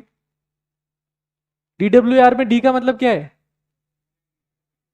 और डब्ल्यू का मतलब और ए का मतलब? बोलो बाबू, बोलो, सबसे लास्ट वाले बाबू भाई, जो जैसलमेर वाले हैं भैया, बोलते रहो बाबू, अपन है ना सबसे बात कर रहे हैं। ए का मतलब क्या है और आर का मतलब क्या है? रिग्रेट। पता है कि नहीं पता है ये? 90% लोगों को ये पता नहीं होता, वो भर रहे हैं उसको। 11वीं क्लास के कुछ बच्चे हैं, उनसे मैंने पूछा कि DWR का मतलब क्या, बोले होमवर्क। कवारो, उसमें देखो सबसे इंपॉर्टेंट ये है DWR फिलिंग। हालांकि आप में सिर्फ 90% लोग गलत ही भरते होंगे। कोई चेक करवाएगा मुझे एक बार, कोई सा बच्चा आके? आओ बेटा, अभी ध्यान चल जाएगा आप लोग कैसे फिल कर रहे हैं। अब देखो, इस बच्ची ने वैसे तो सारा काम ठीक किया है, लेकिन बेटा इसमें जो टास्क है ना आपका, उसके आगे टाइम भी स्पेसिफाई करो। टास्क जो भी आप लिख रहे हो ना DWR में, उसके आगे टाइम भी लिखा हुआ आना चाहिए, ताकि क्या, ताकि टोटल टाइम कितना स्पेंड कर रहे हो तैयारी में, उसको ट्रैक कर पाओ। तो DWR में क्या करना होता है? TNT, task and time. बहुत बढ़िया बेटा। आपका क्या नाम है? कहां से हो आप? मुंबई से हो। टास्क एंड टाइम दोनों लिखने होते हैं। कितने दिन DWR बोली है मैंने? कम से कम 250 डेज। ज्यादा भर लोगे तुम्हारी अच्छी बात है, इसमें कोई दिक्कत नहीं। सीधे बैठ जाओ यार, मेरी क्लास में से मत बैठा करो यार प्लीज। मैं 1-2 बार रिक्वेस्ट करता हूं बस। It's not a movie for you, it's something that your life will decide. ऐसे बैठे हो यार जैसे कोई पंचायत चल रही है। बाकी लोग की क्लास में बैठ जाया करो तुम। I don't like this means I don't like this, मैं साफ साफ बोल देता हूँ मुंह पे, बाद में नहीं बोलता हूँ पीछे से। यहाँ देखो, कम से कम 100 टेस्ट पेपर्स देने हैं अपने को, और यहाँ हाथ नहीं होना चाहिए किसी का। पानी मेरी क्लास में कोई नहीं पिएगा। कुछ रूल्स होते हैं मेरी क्लास के, पहले ही बताता हूँ, जब से क्लासेस शुरू नहीं हुई उससे पहले ही। पानी क्लास में कोई नहीं पिएगा, यहाँ हाथ किसी का नहीं होगा, आड़ा तिरछा कोई नहीं बैठेगा, उबासी कोई नहीं लेगा। ऐसा होते बाहर भगा देता हूँ मैं, क्योंकि तुम लोग माइंड तुम्हारा है ही नहीं क्लास में, क्या मतलब है क्लास लेने का। लिखो नेक्स्ट। कम से कम 100 टेस्ट पेपर्स देने हैं। देखो एक चीज का प्रॉमिस मैं आपको कर सकता हूं कि हम लोग तकरीबन तकरीबन, अब क्या वैसे हर चीज लेट हो गई है बेटा, हम लोग 16 फरवरी से हमारी टेस्ट सीरीज शुरू कर देंगे, और बेटा वो लगातार चलेगी 30 अप्रैल तक। तो इसमें हम लोग सिग्निफिकेंट टेस्ट लेंगे 80 के आसपास, और बाकी आपके ईयर लॉन्ग चलेंगे 20 के आसपास। ईयर लॉन्ग चलेंगे 20 के आसपास टेस्ट वो हो जाएंगे, और डे बोर्डिंग वालों के और ज्यादा टेस्ट हो जाएंगे। बाकी जो उनके साथ वाले उनसे मांग सकते हैं उस टेस्ट को, उसमें कोई दिक्कत नहीं है। और PYQs आप लोग कर लोगे। 100 टेस्ट पेपर देने का मतलब क्या है? 100 times you have revise the syllabus. अगर आपको लगता है कि कोई बढ़िया टीचर होगा, कोई बहुत ही खतरनाक टीचर होगा, वो हमको सेलेक्ट करवा देगा, भाई टीचिंग से किसी बच्चे का सिलेक्शन नहीं होता है। Teaching multiply testing, T×T। जैसे तुम लोगों ने मेंडल्स एक्सपेरिमेंट सुने जिसमें मोनोहाइब्रिड क्रॉस डाइहाइब्रिड क्रॉस होते हैं, उसमें T और T होता है। तो एक T का मतलब क्या है? उसको छोड़ो, यहां समझो। यहां एक T का मतलब क्या है? टीचिंग। दूसरे T का मतलब क्या है? टेस्टिंग। अच्छा तुम लोग, तो मैंने ये बोल दिया 100 के आसपास टेस्ट पेपर, तो सिर्फ टेस्ट पेपर नहीं होंगे, ये TND होगा, टेस्ट एंड डिस्कशन। टेस्ट भी होगा और डिस्कशन भी होगा। और बता दे रहा हूं कुछ इसके फीचर पहले ही। ये टेस्ट अगर 60 क्वेश्चन का होगा, कितने क्वेश्चन का होगा? तो 1 घंटे का होगा। ये टेस्ट अगर 120 क्वेश्चन का होगा तो 2 घंटे का होगा। और ये टेस्ट अगर 130 क्वेश्चन का होगा तो 3 घंटे का होगा। हम इस टेस्ट को मिनिमम टाइम में रखते हैं ताकि हर दिन बच्चा 1 घंटे के टेस्ट देते, डिस्कशन हो जाए, 1.5-2 घंटे में खत्म हो जाता है, फिर बच्चा पूरे दिन सेल्फ स्टडी कर पाता है। या ये टेस्ट हम लेते ही शाम को है 6 बजे, 6 से 7 टेस्ट लिया और 7 से 7:30 तक डिस्कशन ले लिया। समझ रहे हो तुम लोग? 60 क्वेश्चन का अगर पेपर दिया है तो 15 क्वेश्चन होते हैं फिजिक्स के, 15 क्वेश्चन होते हैं केमिस्ट्री के, 30 क्वेश्चन होते हैं बायो के। इस टेक्निक से मैंने अंधाधुंध सिलेक्शन करा है इस बार। जिन बच्चों को सिलेक्शन की कोई उम्मीद नहीं थी उनके सिलेक्शन हो गए। क्यों? क्योंकि उन्होंने लास्ट टाइम में भी आके टेस्ट दिए। और सिर्फ टेस्ट देना काफी नहीं होगा, एक रैंक फिक्स नाम की डायरी मिली क्या तुम लोगों को? अभी मिल जाएगी। TND उसमें क्या लिखा हुआ है ना, टेस्ट एनालिसिस। सिर्फ टेस्ट देना काफी नहीं रहेगा, टेस्ट के बाद में टेस्ट एनालिसिस कि आपने कौन सी मिस्टेक करी है। उसमें 4 टाइप की मिस्टेक होती है CGST के नाम पे। वो एनालिसिस लिखना ही लिखना है और वो कॉपी संभाल के रखनी है, बार बार बार बार बार बार अपनी गलतियों को देखते रहना है। अगर तुम लोग तुम्हारी गलतियां देख सकते हो तो तुम्हें मेडिकल कॉलेज सर्च करने की जरूरत नहीं, वो अपने आप तुम्हें बुला लेगी। CGST, सी का मतलब होता है conceptual error. Mistake can be conceptual, conceptual error. एक भी टेस्ट नहीं छोड़ना है भाई। गैस, मान लो तुमने तुक्का मारा हो या तुमने कोई सिली मिस्टेक करी हो, सिली एरर, या तुम्हारे पास टाइम की कमी रह गई हो, टाइम एरर उसकी कमी की वजह से हो गया। और टेस्ट एनालिसिस तो अभी से, जैसे तुम्हारा टेस्ट शुरू होगा तो तुम लोगों को शुरू कर देना है। ऐसा नहीं कि टेस्ट हो गया। मैं हमेशा ये बात कहता हूं that if you rest after the test you waste your test. To be the best, never rest after the test. It is very very important for you. ठीक है, इस चीज का ध्यान रखेंगे हम लोग। Test, DWR। अब बहुत सारे बच्चे क्या करते हैं ना बेटा, वो टेस्ट छोड़ देते हैं। जैसे यहाँ टेस्ट होगा, कुछ बच्चों को टेस्ट एंजाइटी होती है कि टेस्ट होने वाला, घबराहट होना शुरू हो गई, पापा मम्मी के पास में हमारा रिजल्ट जाएगा, उनको हम क्या बोलेंगे। ऐसा बहुत सारे बच्चों के साथ में होता है कि टेस्ट देने का मन था लास्ट में छोड़ दी। It happens. कितने कोई ऐसा इसको टेस्ट एंजाइटी है? ठीक है। अब टेस्ट एंजाइटी को खत्म करने का रास्ता क्या है? टेस्ट एंजाइटी को आप खत्म कर सकते हो एक ही चीज से, उसका नाम है मेमोरी कॉपी। देखो मैं एक बात तुमको समझा देता हूं। उस बच्चे के सही नंबर आएंगे जिसका मैनेजमेंट अच्छा होगा, मतलब सेल्फ मैनेजमेंट, कंटेंट मैनेजमेंट और लाइफ मैनेजमेंट। इंटेलिजेंट बच्चे के अच्छे नंबर नहीं आएंगे, अच्छे मैनेजमेंट वाले बच्चे के अच्छे नंबर आएंगे जो ठीक से चीजें मैनेज कर रहा है। तो मैंने क्या बोला, यहां पर टेस्ट एंजाइटी हुई। टेस्ट एंजाइटी के लिए आपको, आपके पास में कॉपी होनी चाहिए जिसका नाम है मेमोरी कॉपी। भाई देखो, तुम जहां भी एग्जाम देने जाओगे उस एग्जाम सेंटर पे तुम्हारी बुक जाएगी क्या तुम्हारे साथ में? तुम्हारे टीचर जाएंगे, तुम्हारी कोचिंग जाएगी, तुम्हारी किताबें चली जाएगी, एनसीईआरटी चली जाएगी, कौन जाएगा? मेमोरी। समझ रहे हो ये बात? कंपटीशन एग्जाम किससे क्रैक होता है? मेमोरी से। जैसे मान लो आज तुम लोग चैट जीपीटी को कोई सा सवाल पूछते हो या जेमिनाई को सवाल पूछते हो, वो टफ से टफ न्यूमेरिकल को सॉल्व कर दे रहा है, क्या है उसके पास में? मेमोरी है। वो बार बार थोड़ा ना सॉल्व कर रहा है उसको, उसका डेटा में पड़ा हुआ है सब कुछ। अरे आर्टिफिशियल इंटेलिजेंस क्या होती है? Big storage of the memory. तो कोई इंसान खुद की इंटेलिजेंस को बढ़ाना चाहता है तो उसको किस पे काम करना पड़ेगा? और अगर तुम्हें मेमोरेबल बनना है कि तुम्हारे मरने के बाद भी तुम्हें लोग याद करें, तब भी किस पे काम करना पड़ेगा? अरे बोलो तो सही जोर से, मरे मरे बोलते हो। मेमोरी पे काम करना पड़ेगा। तो मेमोरी कॉपी बनानी पड़ेगी। अब मेमोरी कॉपी का मतलब क्या है? Basically I am generating A summary copy.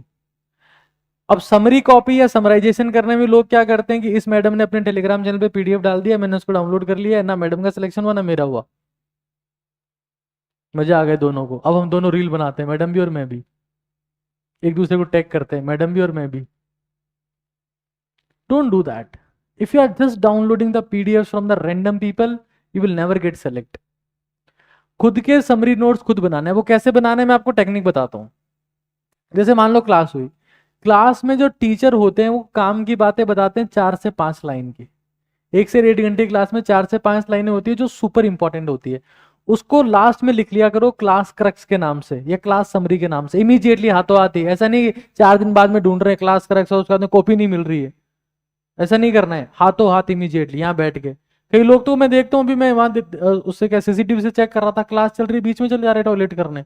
मैंने कहा ये कौन सा मेला चल रहा है तुम्हारा, कोई कंसंट्रेशन नहीं है। यहाँ तो टीचर लिख रहे हैं, वहां से वो पीछे टॉयलेट के लिए पार हो जाते हैं गंवार लोग। क्लास हुई, क्या करना है उसमें, 3 से 4 लाइनें निकालनी है। समरी कॉपी क्रिएट करने के लिए 3 to 4 class lines in the form of crux, और वो 7 से 8 दिनों में जो चैप्टर खत्म होगा ना, तब जाके तुम्हारा 20 से 25 पॉइंट्स का एक समरी नोट्स तैयार होंगे। It's an long process. तुमको लगता है ना कि मैं यहां से वहां से डाउनलोड कर लूंगा और मेरी मेमोरी सही से काम करेगी, कभी काम नहीं करेगी। It's a process, it's a daily management. Content management is the most important management, और वो डेली का होता है। एक दिन मैं एनसीईआरटी निचोड़ ले आऊंगा, उससे हो जाएगा, फिर मैं वो इजी ले आऊंगा, उससे हो जाएगा, फिर मैं बीजी ले आऊंगा, किससे नहीं होगा भाई। रोज खुद के नोट जो तुम बना रहे हो उसकी समरी बनाओ। जब हर दिन समरी समरी समरी बनती जाएगी तो 7-8 दिन बाद में जो चैप्टर पूरा हो गया तो सारी समरीज को कंपाइल करके अपने नोट्स बना दो, ये समरी नोट्स रेडी हो गए हमारे। और फिर इसकी प्रैक्टिस करो।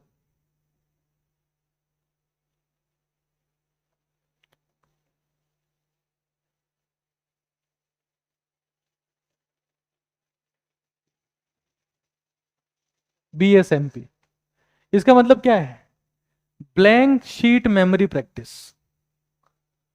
तुमने, जैसे मान लो तुम रेंडमली बैठे और तुम ये चेक करना चाहते हो कि यार तुम्हें कितना आता है। तुमने खाली पेपर लिया और तुमने ये डिसाइड किया कि मैं जितनी बेसिक मैथ सीखा हूं अभी तक वो पूरा का पूरा कंटेंट इस पर लिखूंगा मैं, काम काम का। अरे फालतू बातें नहीं, 1+2=3 होता है। द यूनिक कंटेंट जिसको आप भूल सकते थे, जो आपके एग्जाम में काम का है, जिस पे बेस्ड क्वेश्चन आते हैं, वो आपने ब्लैंक शीट पे लेके लिखना शुरू कर दिया। ये चेक करने के लिए आपको कितना याद है, आपको जितना याद होगा उतना बेटर आपका रैंक आएगा। आपको जितना याद होगा उतना याद आपको एनटीए रखेगा, उतना याद आपको एमसीसी रखेगा, उतना याद आपको मेडिकल कॉलेज रखेगा, उतना याद आपके पेरेंट्स रखेंगे। बाकी और कोई गेम नहीं है।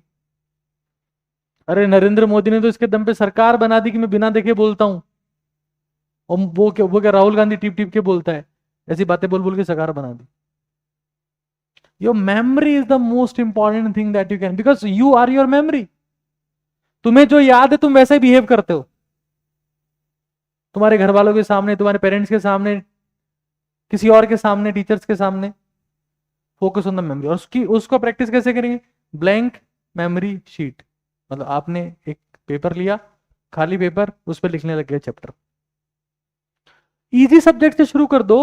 तुमको लगता है मेरे को नहीं आता बेसिक मैथमेटिक्स यार, मैं लिविंग वर्ड से शुरू कर देता हूं, लिख भाई, शुरू तो कर। तो तेरे को पता लग जाएगा कि तू लाइन 1 से लेकर आखिरी लाइन तक तेरे को याद कितना रहता है। अगर तेरे को याद नहीं रह रहा है तो वापस देखने की जरूरत है, वापस एक दिन मेमोरी शीट लेके बैठ, फिर से भर। तो खुद को टेस्ट करते रहो, because this is how you will improve your self. तो मैंने क्या बताया यहां पर, टेस्ट एनालिसिस, टेस्ट एंजाइटी। तुम्हारे पास कंटेंट समराइज रहेगा, तुम्हारे पास में मेमोरी कॉपी रहेगी, तुमको पता है कि मैं क्लास में से कीवर्ड्स नोट करते रहा हूं, तो तुम फटाक से उसको देख लो कि तुम्हें कॉन्फिडेंस आ जाएगा कि यार मैंने एक चैप्टर को, मेरे पास में एक पेपर में है, ये मेरा रिवाइज्ड है, मैं दे सकता हूं, कोई महान चीज नहीं है टेस्ट देना। छोटी छोटी चीजें जिनसे बहुत ज्यादा इंपैक्ट आता है। ब्लैंक शीट है ना, ब्लैंक शीट मेमोरी प्रैक्टिस।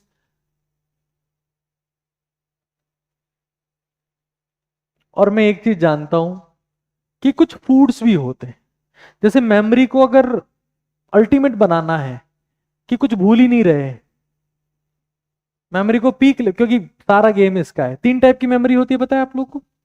कौन कौन सी मेमोरीज होती है, कौन बताएगा? 3 टाइप्स ऑफ मेमोरी, कुछ नहीं पता है।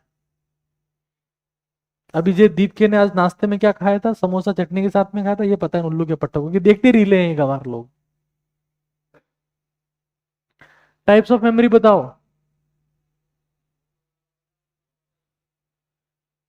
Short term memory, long term memory और परमानेंट मेमोरी, वो कंप्यूटर में होती है। इंसान की मेमोरी बताओ। सेंसरी मेमोरी, सेंसरी मेमोरी मतलब तुमने मुझे देखा, तुमने मुझे सुना, तुम सुन पा रहे हो because of your memory, sensory memory है, सेंस कर पा रहे हो चीजों को। फिर देख के सुन के लिख रहे हो, काम कर रहे हो, न्यूमेरिकल कर रहे हो, ये वर्किंग मेमोरी है। फिर सेंसरी और वर्किंग से जितने तुमने एक्सपीरियंस लिया, बहुत सारे लेक्चर देखे, बहुत सारी बातें सुनी, बहुत सारी प्रैक्टिस करी, प्रैक्टिस करी, प्रैक्टिस करी, ब्लैंक शीट्स भरी भरी भरी भरी, उससे डेवलप होती है कौन सी memory? Storage memory, long term memory, जिससे तुम एग्जाम क्रैक करते हो। तो अगर मुझे स्टोरेज मेमोरी या लॉन्ग टर्मल मेमोरी को इंक्रीज करना है, तो उसका एक सबसे स्ट्रॉन्ग रास्ता है, दैट इज मेमोराइजेशन।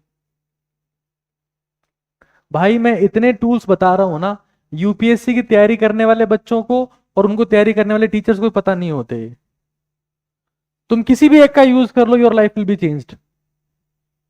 मेमोराइजेशन। और दूसरा, अगर मैं डाइट की बात करूं तो अखरोट, घी और अलसी और पानी।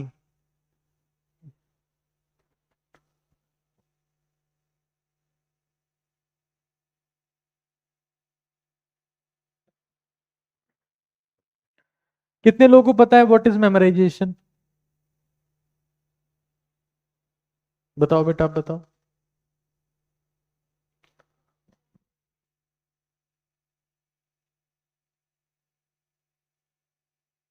देखो, मेमोराइजेशन का मतलब होता है, बैठिए, very good.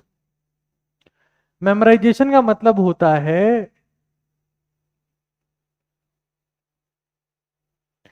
Thinking in the absence of source. Thinking in absence of source.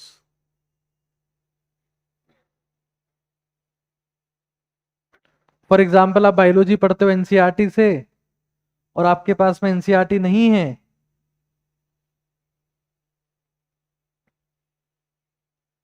आपने डिसाइड कर लिया कि मुझे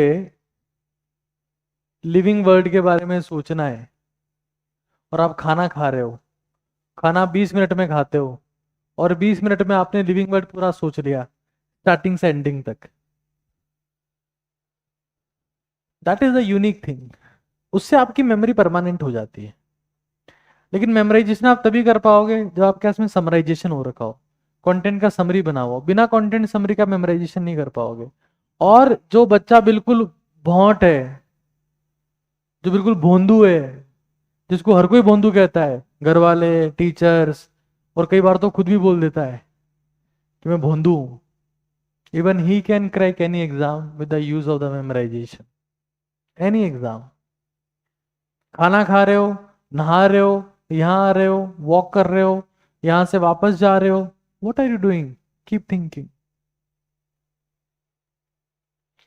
You cannot stop your brain from working. You cannot stop your kidneys, your livers, your lungs, your heart, your brain. जो जिसका काम है वो करता रहेगा। लेकिन तुम उसको एक डायरेक्शन दे दोगे कि तू सोच तो रहा है, किसी की बुराई सोच रहा है, किसी की कमी सोच रहा है, तेरी खुद की कमी सोच रहा है। तो एक टॉपिक डिसाइड कर ले कि यार मैं नॉन कोऑर्डिनेट्स में जितने फाइलम से सबके एग्जाम्पल सोचता हूँ।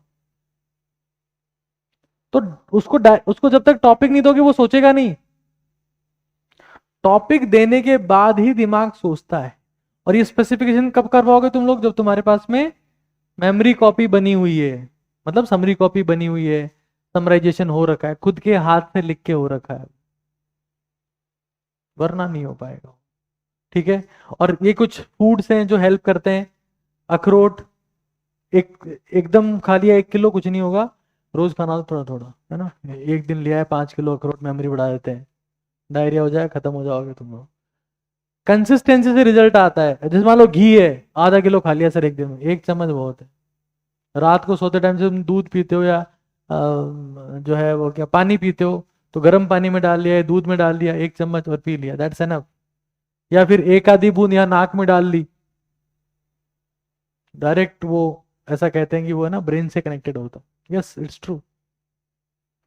तो उससे डीप स्लीप आती है, सपने नहीं आते, घबराहट नहीं होती। नाक में घी डालने से 1 1 बूंद, ज्यादा नहीं, 1 1 लीटर यहाँ डालिए, 1 लीटर यहाँ से निकल रहा है, ½ लीटर, 1 1 बूंद बस। गरम, थोड़ा हल्का सा गरम, ज्यादा गरम भी नहीं कि नाक में छेद हो जा रहा है इधर। थोड़ा सा, तो यू विल फील मोर काम, मोर रिलैक्स्ड, उसमें सपने नहीं आएंगे और तुम्हारी मेमोरी भी समय के साथ में बेटर होती जाएगी। ठीक है। ये नोट डाउन हो गया सब लोगों का? यूज भी करना है, देखो सिर्फ नोट डाउन करने से कुछ नहीं हो पाएगा, कोई सेंस नहीं है उसका। अब जैसे मैं मेमोराइजेशन की बात कर रहा हूं, तो मेंटल कैपेसिटी बढ़ाने का रास्ता भी यही है। मेंटल कैपेसिटी भी इसी रास्ते से बढ़ेगी। किससे? मेमोराइजेशन से। क्योंकि नए न्यूरल कनेक्शन बनते हैं। जैसे मैं आप लोगों से पूछना चाहता हूं कि जो इंसान ज्यादा इंटेलिजेंट है उसमें न्यूरॉन्स ज्यादा होते हैं क्या? कितने न्यूरॉन्स होते हैं अपने? कुछ नहीं पता। कि मोदी जी की रील पे 350 मिलियन व्यूज थे, ये डेटा पता है इनको। न्यूरॉन्स कितने हैं कोई चिंता ही नहीं है। अपन हद सुपरफिशियल लोग हैं, पता है, हद सुपरफिशियल। इंटरनेट पे जो हो रहा है वो सब पता है, इंटरनली जो हो रहा है वो पता ही नहीं है। कितने न्यूरॉन्स होते हैं? हाँ, कितने बिलियन? तो बिलियंस में होते हैं। आप बता दो।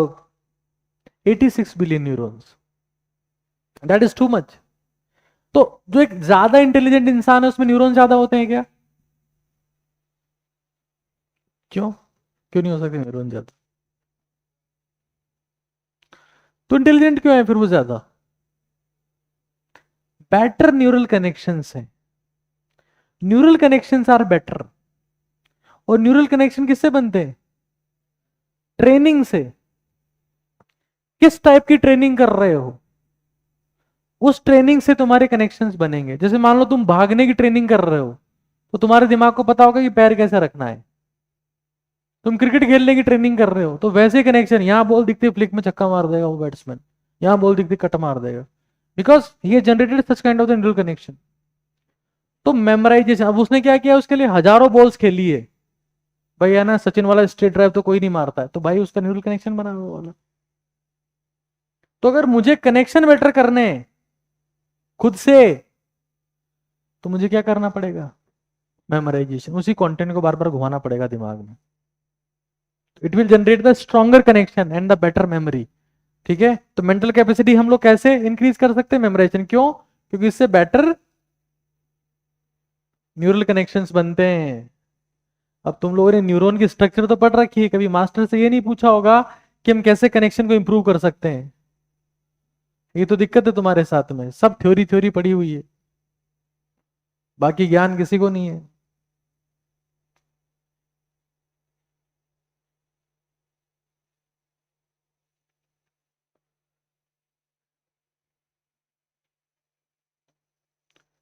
Try to solve at least, I mean not at least, at least नहीं लिख सकता यहां पर, माफ करना, 20,000 question in a year of preparation. अब हिसाब तुम लगा लेना आगे का। मेरे को लगता है कि 20,000 क्वेश्चन सॉल्व करने वाले बच्चे का सिलेक्शन ऊपर वाला भी नहीं रोक सकता। 20,000 सिलेक्शन। अब मान लो तुम 300 दिन तैयारी करते हो, तो अप्रोक्सीमेटली 65 क्वेश्चंस रोज। अब वो ह्यूज नंबर है। तो तुम जब एनसीईआरटी पढ़ते हो तो उससे क्वेश्चन बनाओ, जब कंटेंट पढ़ रहे हो तो उससे क्वेश्चन क्रिएट करो, सेल्फ भी तो क्रिएट करो क्वेश्चन। क्वेश्चन क्रिएशन के लिए कौन सी एबिलिटी होनी चाहिए हमारे में?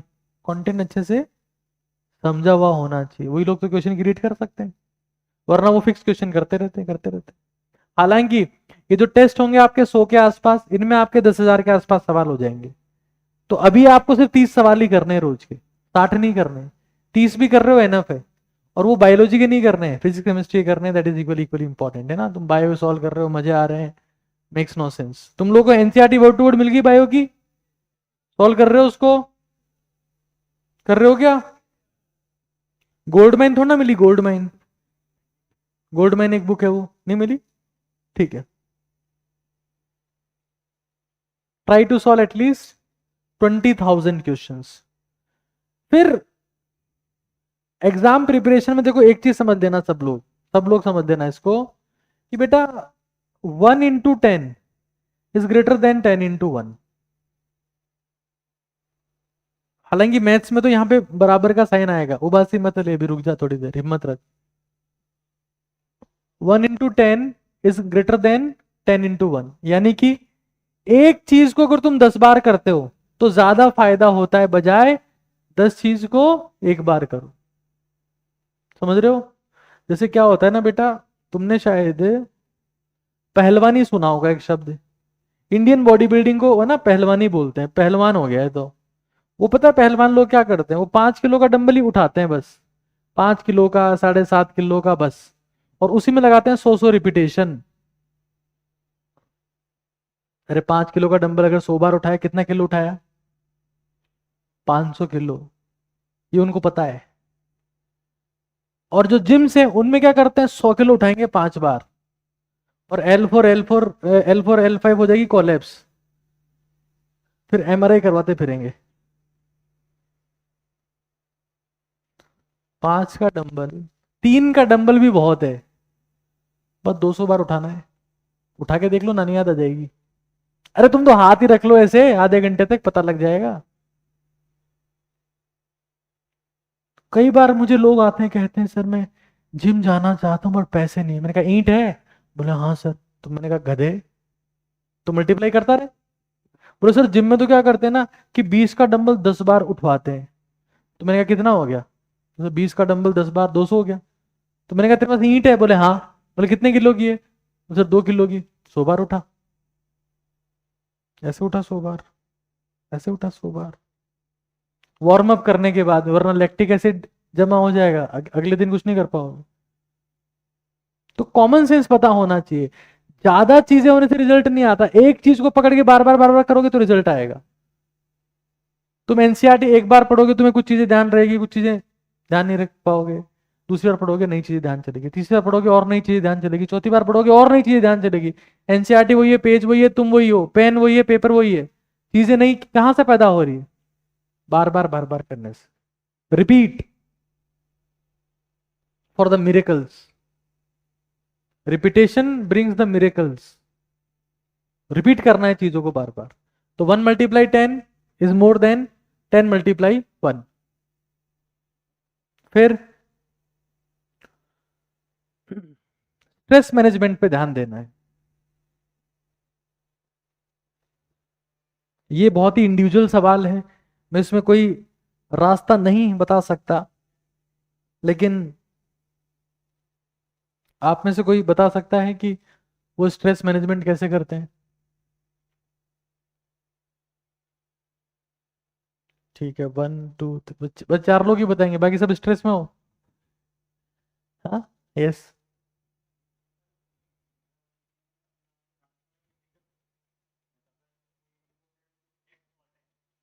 एक्स थॉट है? ठीक है, उसमें बीच में तो कुछ नहीं लगा हुआ ना कि एक्स का थॉट है। ठीक है, हाँ। वाई थॉट है, नाइस, वेरी नाइस।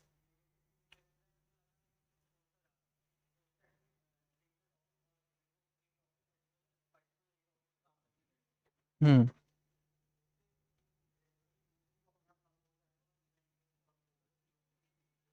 हम्म।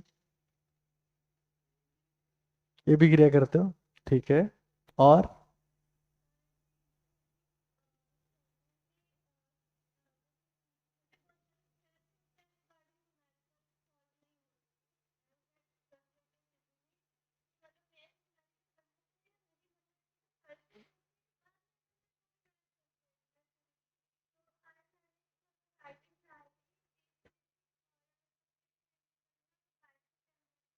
और और कौन था? ठीक है।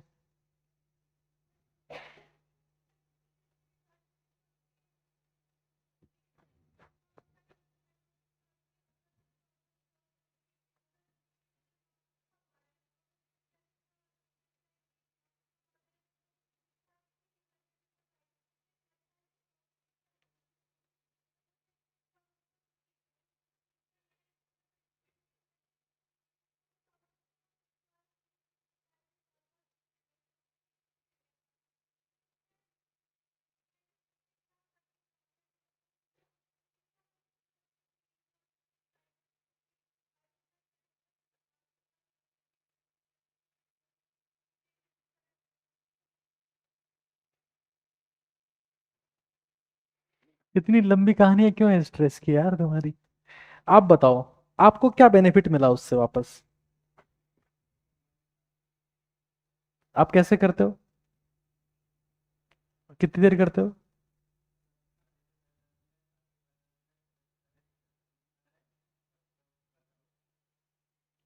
अच्छा लगता है बहुत? ठीक है, बैठिए। तुम दिमाग को बार बार एक ही थॉट सोचने से रोक सकते हो? तो बताओ, नहीं रोक सकता। उसकी डीप वायरिंग हो रखी है ऐसी, वो वहीं जाएगा। अरे ब्रेन की वायरिंग हो रखी है ऐसी। अब मुझे क्या करना है देखो, एक बच्चे ने बताया कि वो लेफ्ट नोस्ट्रल ब्रीदिंग यानी कि ए बी क्रिया करता है, ठीक है, ए बी क्रिया करता है। आंखें बंद रखो, क्लोजिंग योर आईज। क्लास में नहीं करनी आंखें बंद, क्लास के बाहर आंखें बंद रखना। खुली आंखों वाले लोग ज्यादा नहीं देख पाते। अगर आपकी दोनों आंखें बंद है तो तीसरी आंख खुल जाती है। अभी सावन चल रहा है ना, it is celebrated for the Mahadeva.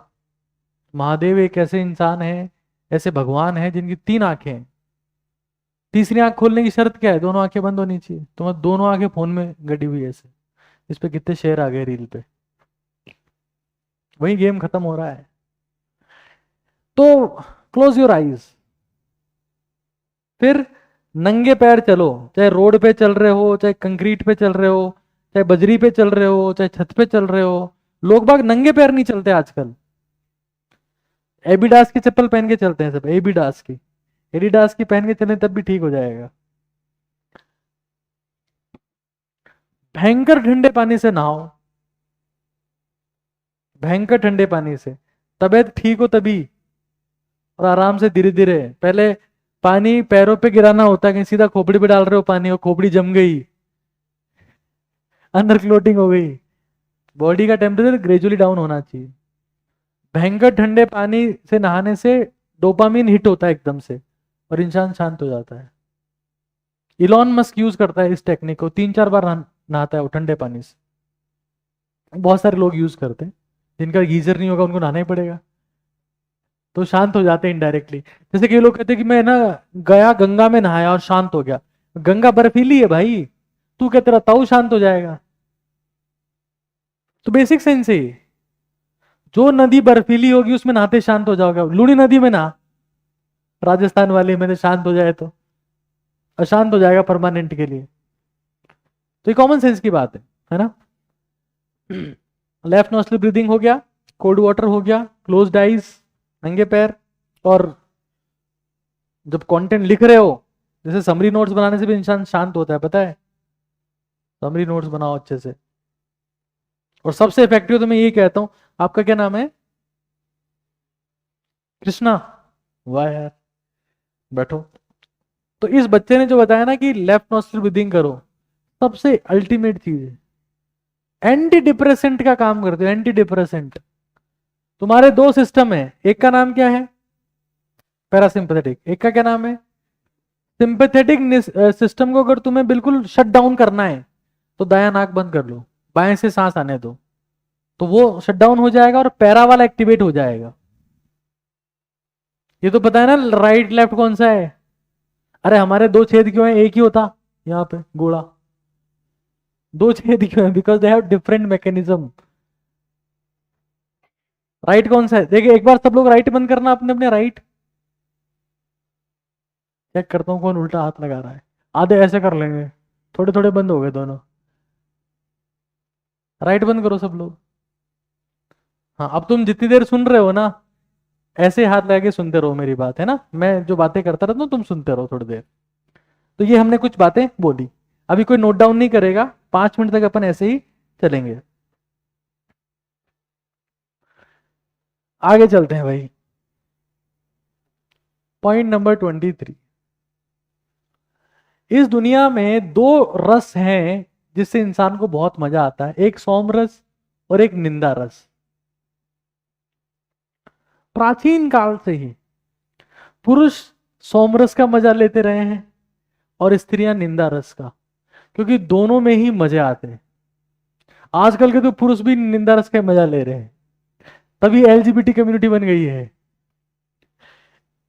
कहने का मतलब ये है कि दो टाइप के रस हैं, एक तो सोम रस और एक निंदा रस। होती है ना कई औरतें ऐसी जो पास में जाके बैठ जाती है पड़ोस में, इसकी बुराई उसकी बुराई, और शाम को 5 बजे जाके कहेगी अरे अपने को क्या लेना है, अरे तो कर क्यों रही थी आंटी, 6 घंटे से ये चल रहा था आपका। तो डोंट कंप्लेन, उससे भी ब्रेन की रिवायरिंग होती है और घटिया न्यूरल कनेक्शंस बनते हैं, जिससे आप एक्शन मोड से हट जाते हो। आपका दिमाग आइडियाज छोड़ सोचना बंद कर देता है, आइडियाज नहीं सोचता, वो प्रॉब्लम सोचने लगता है। ऐसे कनेक्शन हो जाते हैं।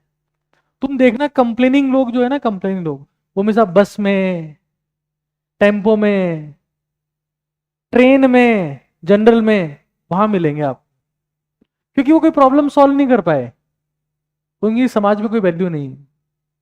ट्रेन में, जनरल में, मैं किसी की बुराई नहीं कर रहा हूं, किसी को फाइनेंशियली जज नहीं कर रहा हूं, मैं बता रहा हूं कि उनका ब्रेन वायरिंग ऐसा हो रखा है कि वो प्रॉब्लम का सॉल्यूशन सोच ही नहीं पाते। और तुम्हें 3 चीजें होती है, नाम जिससे मिलता है, काम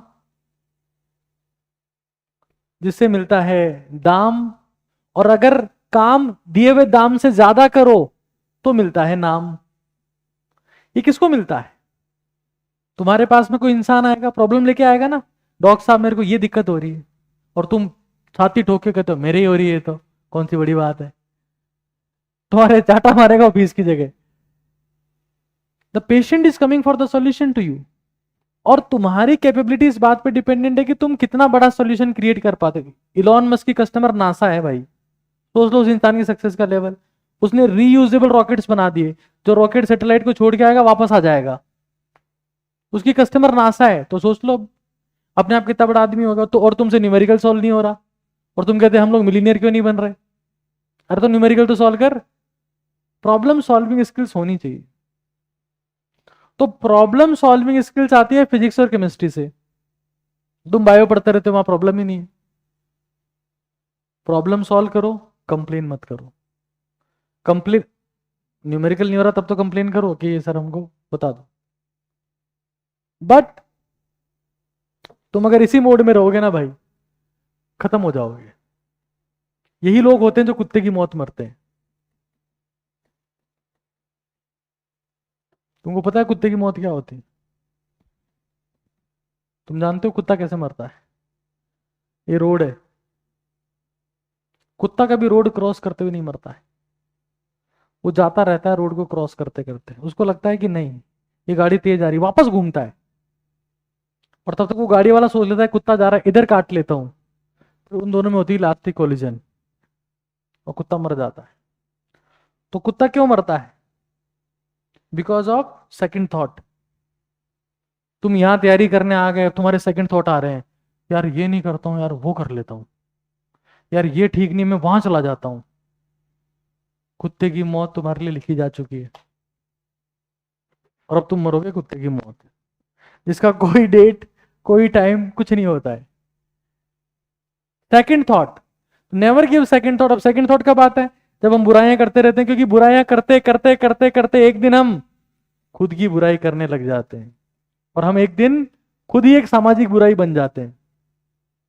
आजकल इतने भयंकर कंप्लेनर्स हैं, ये दुनिया आज ऐसे स्टेट में है जहां पर आप देखो किसी भी इंसान की कोई भी वीडियो बना रहा है, वो कुछ अचीवमेंट है, उसके नीचे कमेंट देखो आप, everyone is so much frustrated. इसकी सक्सेस से फ्रस्ट्रेटेड, उसकी सक्सेस से फ्रस्ट्रेटेड, सब लोग डिप्रेस्ड, उल्टा सीधा लिखे जा रहे हैं। किसी को गाली से नीचे तो बात ही नहीं करता कोई, गाली तो बहुत नॉर्मल हो गया है ये तो नॉर्मल है। कंप्लेनिंग नहीं करनी है। कंप्लेनिंग नहीं करोगे तो न्यूरल कनेक्शन किधर जाएंगे? प्रॉब्लम सॉल्विंग की तरफ। और जब तुम्हारे कनेक्शन प्रॉब्लम सॉल्वर वाले हो गए, तो तुम क्या हो जाओगे? वैल्यूबल। तब तुम्हें क्या मिलेगा? काम। उससे क्या मिलेगा? दाम। और तुम दाम से ज्यादा काम करोगे तो उससे क्या मिलेगा? नाम। ये रेशियो होता है। अब तुम तो कंप्लेनिंग मोड में हो, मेरे पास खाना नहीं, मेरे पास रोटी नहीं, मेरे पास टीचर नहीं, मेरे पास ये नहीं, तो करते रहो, कुछ नहीं होगा तुम्हारा। Your game will be finished. तो ये जब चीजें करते हैं ना, तो हम लोग, हमारी टेंशन क्या हो जाती है उस वक्त, हम लोग रील रीच से ज्यादा रियल रीच पे फोकस हो जाते हैं कि यार हमारी रियल लाइफ में रीच कितनी है। अभी मुकेश अंबानी को चिंता होती होगी कि उसकी रील कितने लोगों ने देखी। हाँ, कल तुम्हारी रील को करवा देगा बंद, सबकी रील को। जियो का इंटरनेट उसी का है, अब डाल के दिखाओ देगा रील। रियल रीच है वो।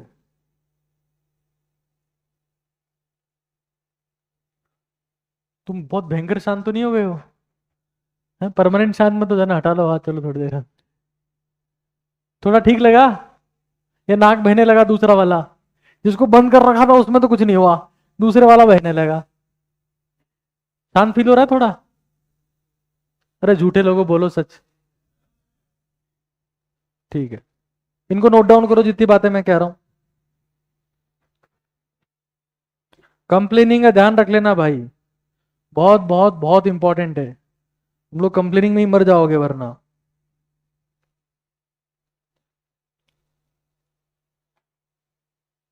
जैसे टीचर लोग पीटते पीटते हैं क्या, या सिर्फ दिखाने के लिए? बस, आज तक किसी की पिटाई हुई क्या इससे? अब होगी जल्दी, चिंता मत करो, ये मेरा ही लाया हुआ है यहाँ पे।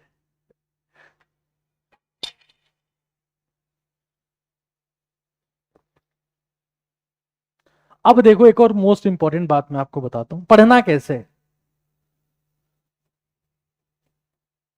पढ़ना कैसे है, ये भी इंपॉर्टेंट चीज है। हम लोग जो पढ़ने बैठते हैं तो पढ़ते रहते हैं, जो कि गलत बात है। पढ़ने के साइकिल होते हैं, एक होता है मेंटल साइकिल, और एक होता है फिजिकल साइकिल।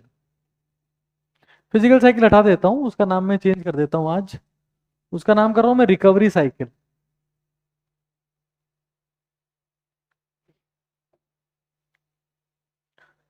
मैं मानता हूं कि कोई नॉर्मल इंसान कम से कम 50 मिनट डीप फोकस करना चाहिए। 50 मिनट डीप फोकस किया आपने, लेट्स सी। उसके बाद में आपको रिकवरी मोड में जाना है। 6, 3, 1।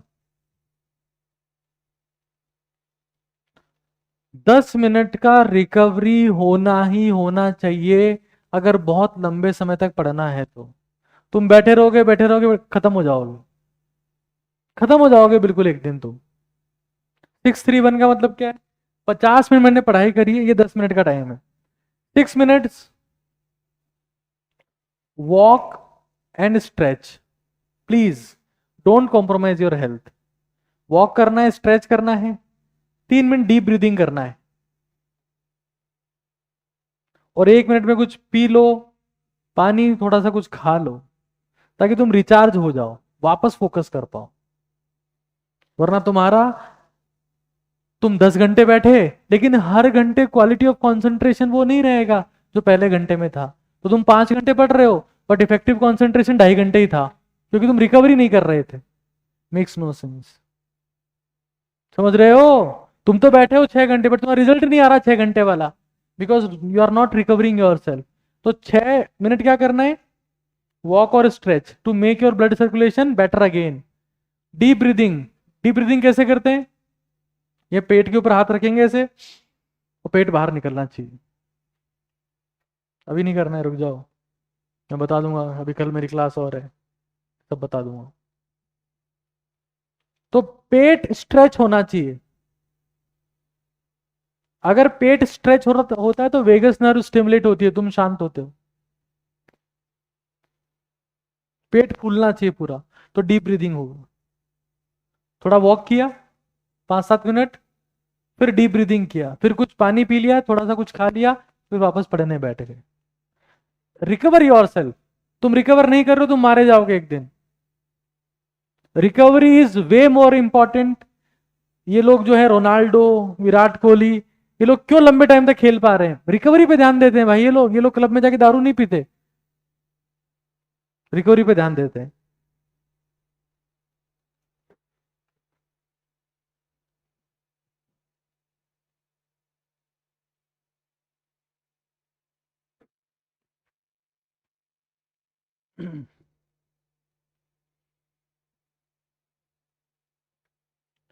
नंबर 26,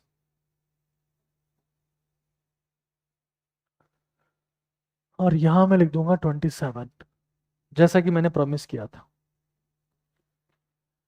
नंबर 26, नंबर 26 ये है कि प्रैक्टिस लाइक ए पेपर। लिख लो इस चीज को, प्रैक्टिस लाइक पेपर। हम लोग क्या करते हैं ना, बहुत घटिया क्वालिटी से प्रैक्टिस करते हैं। Practice like paper.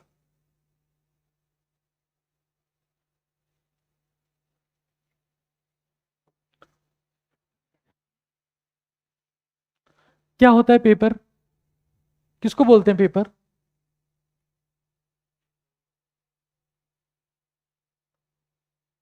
अरे नीट का पेपर क्या होता है? क्या होता है पेपर का मतलब? जिसमें टाइम फिक्स होता है कि 3 घंटे का पेपर होगा, और क्या फिक्स होते हैं? क्वेश्चन फिक्स होते हैं, उसको क्या बोलते हैं? पेपर। जिसमें टाइम फिक्स होता है, इसमें क्वेश्चन फिक्स होते हैं, उसको पेपर बोलते हैं। तुम लोग पता है कैसे प्रैक्टिस करते हो? तुमने कोई सा क्वेश्चन किया, तुमसे सॉल्व नहीं हुआ, गलत उत्तर आ रहा है, पीछे जाके देखा तुम्हारा डी आ रहा था, उसमें पीछे लिखा हुआ ए। कोई बात नहीं, अब तुम दूसरा सवाल करो, तुम्हारा उत्तर सही आएगा, क्योंकि तुम देख के आ गए हो पहले ही। वही सत्यानाश हो रहा है जीवन का। क्वेश्चन फिक्स करो, मान लो 30 क्वेश्चन फिक्स कर दिए, टाइम फिक्स करो कि 40 मिनट में करूंगा। फिजिक्स से मान लो 30 सवाल है, fix the question, fix the time, और एक साथ आंसर की बनाओ। लिख लो इस चीज को। प्रैक्टिस लाइक पेपर का मतलब क्या है? Fix question, fix time, prepare answer की। आंसर की बनाओ, और फिर चेक करो कि तुमने कितने सही किए हैं, कितने गलत किए हैं। एक क्वेश्चन करके आंसर देखने वाले लोगों का कभी सिलेक्शन नहीं होता है। तुमने 15 क्वेश्चन सेलेक्ट करे, 20 क्वेश्चन सेलेक्ट करे, 30 करे, स्पेसिफाई करो इतने क्वेश्चन है, इतने टाइम में करने हैं, और मैं इनके आंसर की बनाऊंगा खुद, और फिर चेक करूंगा। ठीक है। Last but not the least, ये जितनी बातें लिखी है उनको ढंग से करो,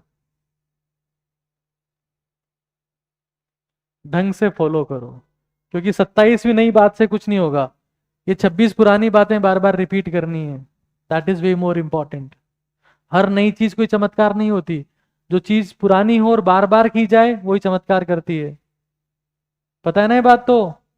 black dog 8 years, black dog 12 years, black dog 24 years, सबसे महंगी कौन है?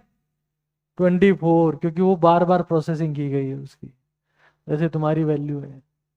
ब्लैक डॉग जानते हो, काला कुत्ता नहीं होता है ये, वैसे तो काला कुत्ता होता है, बट ये एक बहुत फेमस ब्रांड है स्कॉच विस्की का, स्कॉटलैंड का। हालांकि तुम लोग अवॉइड करते हो ये सब, अच्छी बात है बहुत, और करना भी चाहिए, लेकिन मैं बता रहा हूँ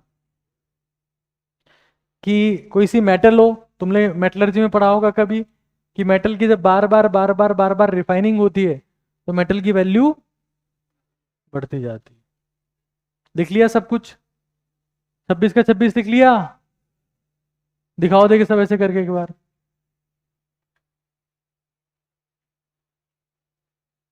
आगे वाली 3 बेंचेस दिखाओ पहले, पीछे वाले रुक जाओ। उल्लू के पट्टे पीछे वाले टाइम पास करने में लग रहे हैं, हमने दिखाया था आप देख नहीं पाए।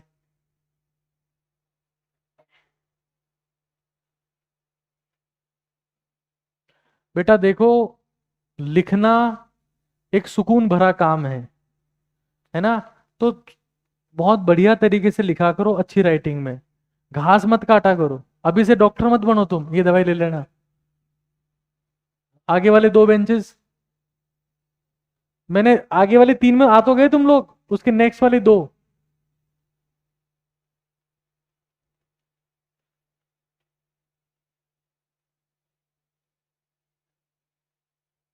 ठीक है, ठीक है, नेक्स्ट।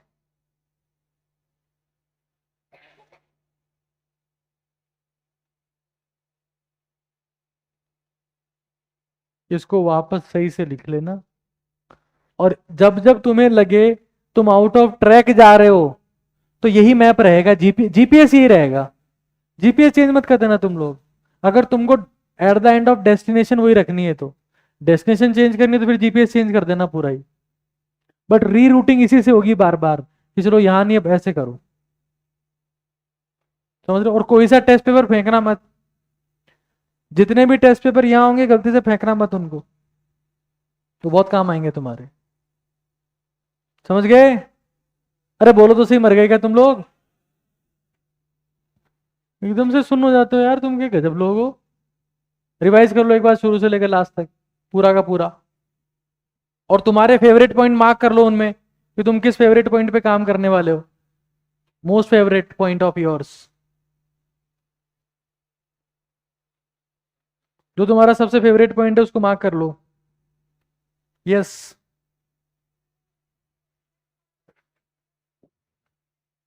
क्या बेटा, हाँ हाँ बेटा, ये पॉइंट तो मैं मिस कर गया, मुझे नहीं करना चाहिए था miss, I am so sorry for that. बैठ जाओ एक बार। देखो भाई, जिस बच्चे का तुम्हारे 300, 350, 400 नंबर जितने भी आ गए ना, वो किसी ना किसी मेमोरी की वजह से आए। तो बेटा जो चैप्टर्स तुमको अच्छे से आते हैं ना, उनके समरी नोट्स अभी से बना लो।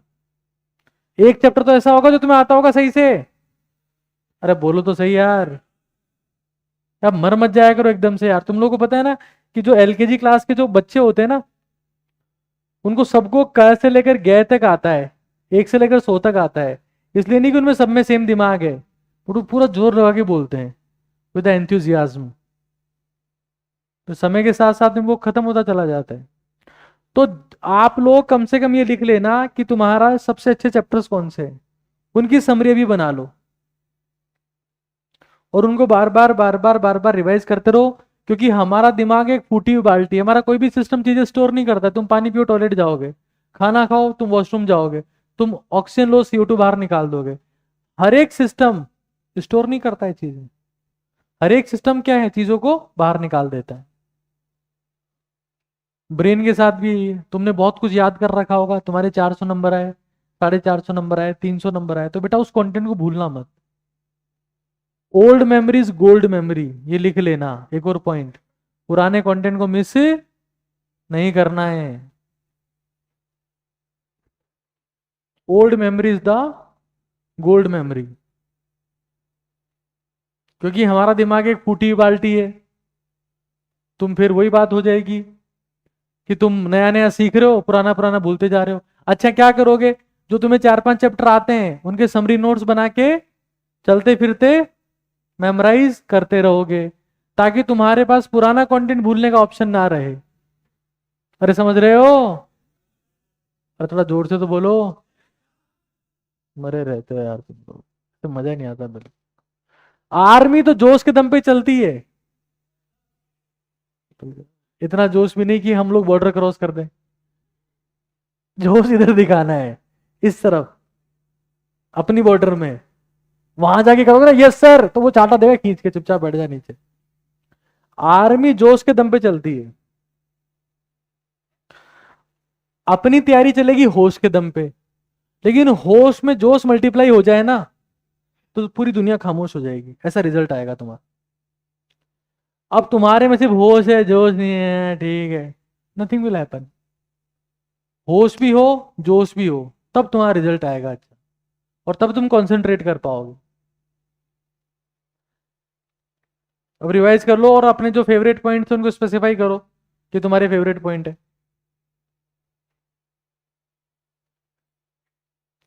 मैंने आज तक जितने सेशंस लिए अपनी लाइफ के, सबके क्रक्स लिख दिए इसमें, सारे सेशंस को देख के आया था मैं आज। मैंने कहा बच्चों से मेरे को बात करनी है, तो मैं सारे सेशंस की बातें यहां लिख दी, कुछ भी नहीं छोड़ा मैंने।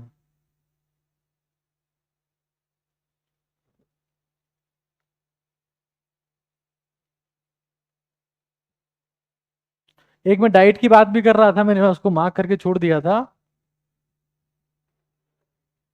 ये डाइट की बात भी करी थी मैंने थोड़ी बहुत।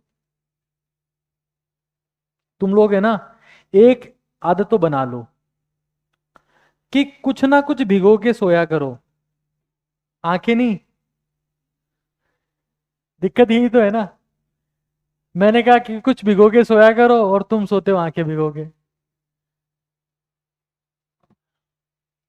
मतलब ड्राई फ्रूट्स, अगर तुम्हारे पास में ऐसी फाइनेंशियल कंडीशन है तो। ड्राई फ्रूट्स के हालात नहीं है तो चना मूंगफली भिगो दिया करो। भीगी हुई चना मूंगफली ज्यादा इफेक्टिव होती है, ताकि तुम सुबह कुछ क्वालिटी फूड खा लो। ये तो तुम सुबह पहले तुम पोहे खाते हो ना, यही बर्बादी है सबसे बड़ी। जैसे शुगर स्पाइक होता है ना, ब्रेन डैमेज होना शुरू होता है। सस्टेन शुगर होना चाहिए। वो कब आएगा? जब थोड़ा बहुत प्रोटीन भी साथ में हो। पोहे खा लिए और यहाँ आ गए, हाँ सर पढ़ाओ। वो 15 मिनट तो शूट करता है तगड़ा वाला। Poha is like cigarette, 20 minute तो शूट करेगा तगड़ा वाला, फिर आएगी उबासी, क्योंकि वो सस्टेन एनर्जी नहीं दे सकता। तो हम क्या करेंगे, कुछ भिगो लेंगे। क्या भिगोएंगे तुम? आइडिया लग गया होगा। सम सीड्स, आजकल बीज आते हैं। सम ड्राई फ्रूट्स, या फिर ये चना मूंगफली जो है इनको भिगो लो सिर्फ, और इनको सुबह उठ के खाया करो। किशमिश डाल लिया थोड़ा सा, मतलब सबसे जो सिंपल है, सबसे इजी है ना, वो तो ये है कि चना हो गया, जिसको मूंगफली पसती है अच्छी बात है, नहीं तो चना हो गया, थोड़ा सा मूंग हो गया, और थोड़ा सा गुड़ हो गया, या थोड़ा सा किशमिश हो गया इसकी जगह चाहो तो। इनको एक साथ मिक्स करके खा लो, थोड़ा सा चबा चबा के धीरे धीरे। और खाने में इंटरेस्टेड नहीं हो, मिक्सी में पीस लो, धीरे धीरे पी लो। चना प्रोटीन और कार्ब्स इक्वल है, मूंग में भी थोड़ा सा प्रोटीन और कार्ब इक्वल है। तुमको ये बात तो पता ना, चने में का, अरे चना किसका सोर्स है? भारत वालों का तो ब्रेन वॉश हो रखा है सबका। चने में 60 ग्राम कार्बोहाइड्रेट है, 20 ग्राम प्रोटीन है। जो प्रोटीन होती है तो वो कार्बोहाइड्रेट जो है वो शुगर शूट अप नहीं करता। चना इज ए कार्ब सोर्स। ऐसे मूंग भी कार्बोहाइड्रेट का सोर्स ही है, उसमें भी कार्बोहाइड्रेट ज्यादा है, प्रोटीन कम है, लेकिन they are good carbs. Poha नहीं है ये जिसमें प्रोटीन गायब भी है, 3-4 ग्राम प्रोटीन है। और फिर हो गया हमारा थोड़ा सा गुड़, या गुड़ हो गया तो अच्छा, किशमिश हो गया तो अच्छा। इसको भिगो दिया, तुम्हारे पास मिक्सी का सिस्टम है तो पीस लो, थोड़ा थोड़ा पी लो। और इससे अच्छी सुविधाएं हैं, चना मूंग की जरूरत नहीं पड़ रही है। अखरोट है, बादाम है, उनका नंबर मैं कल बता दूंगा आप लोगों को। तो एक साथ पीस लो, उसको पी लो, ताकि तुम सुकून से जिंदगी जी पाओ। जब तक जिंदा हो तब तक तो खर्च कर सकते हो खुद पे। बाद में मर गए और तुम्हारे पोते खा रहे हैं अखरोट, गंवारो। फिर पोते कैसे होंगे हमारे, हम अभी मर गए तो? जैसे भी होंगे।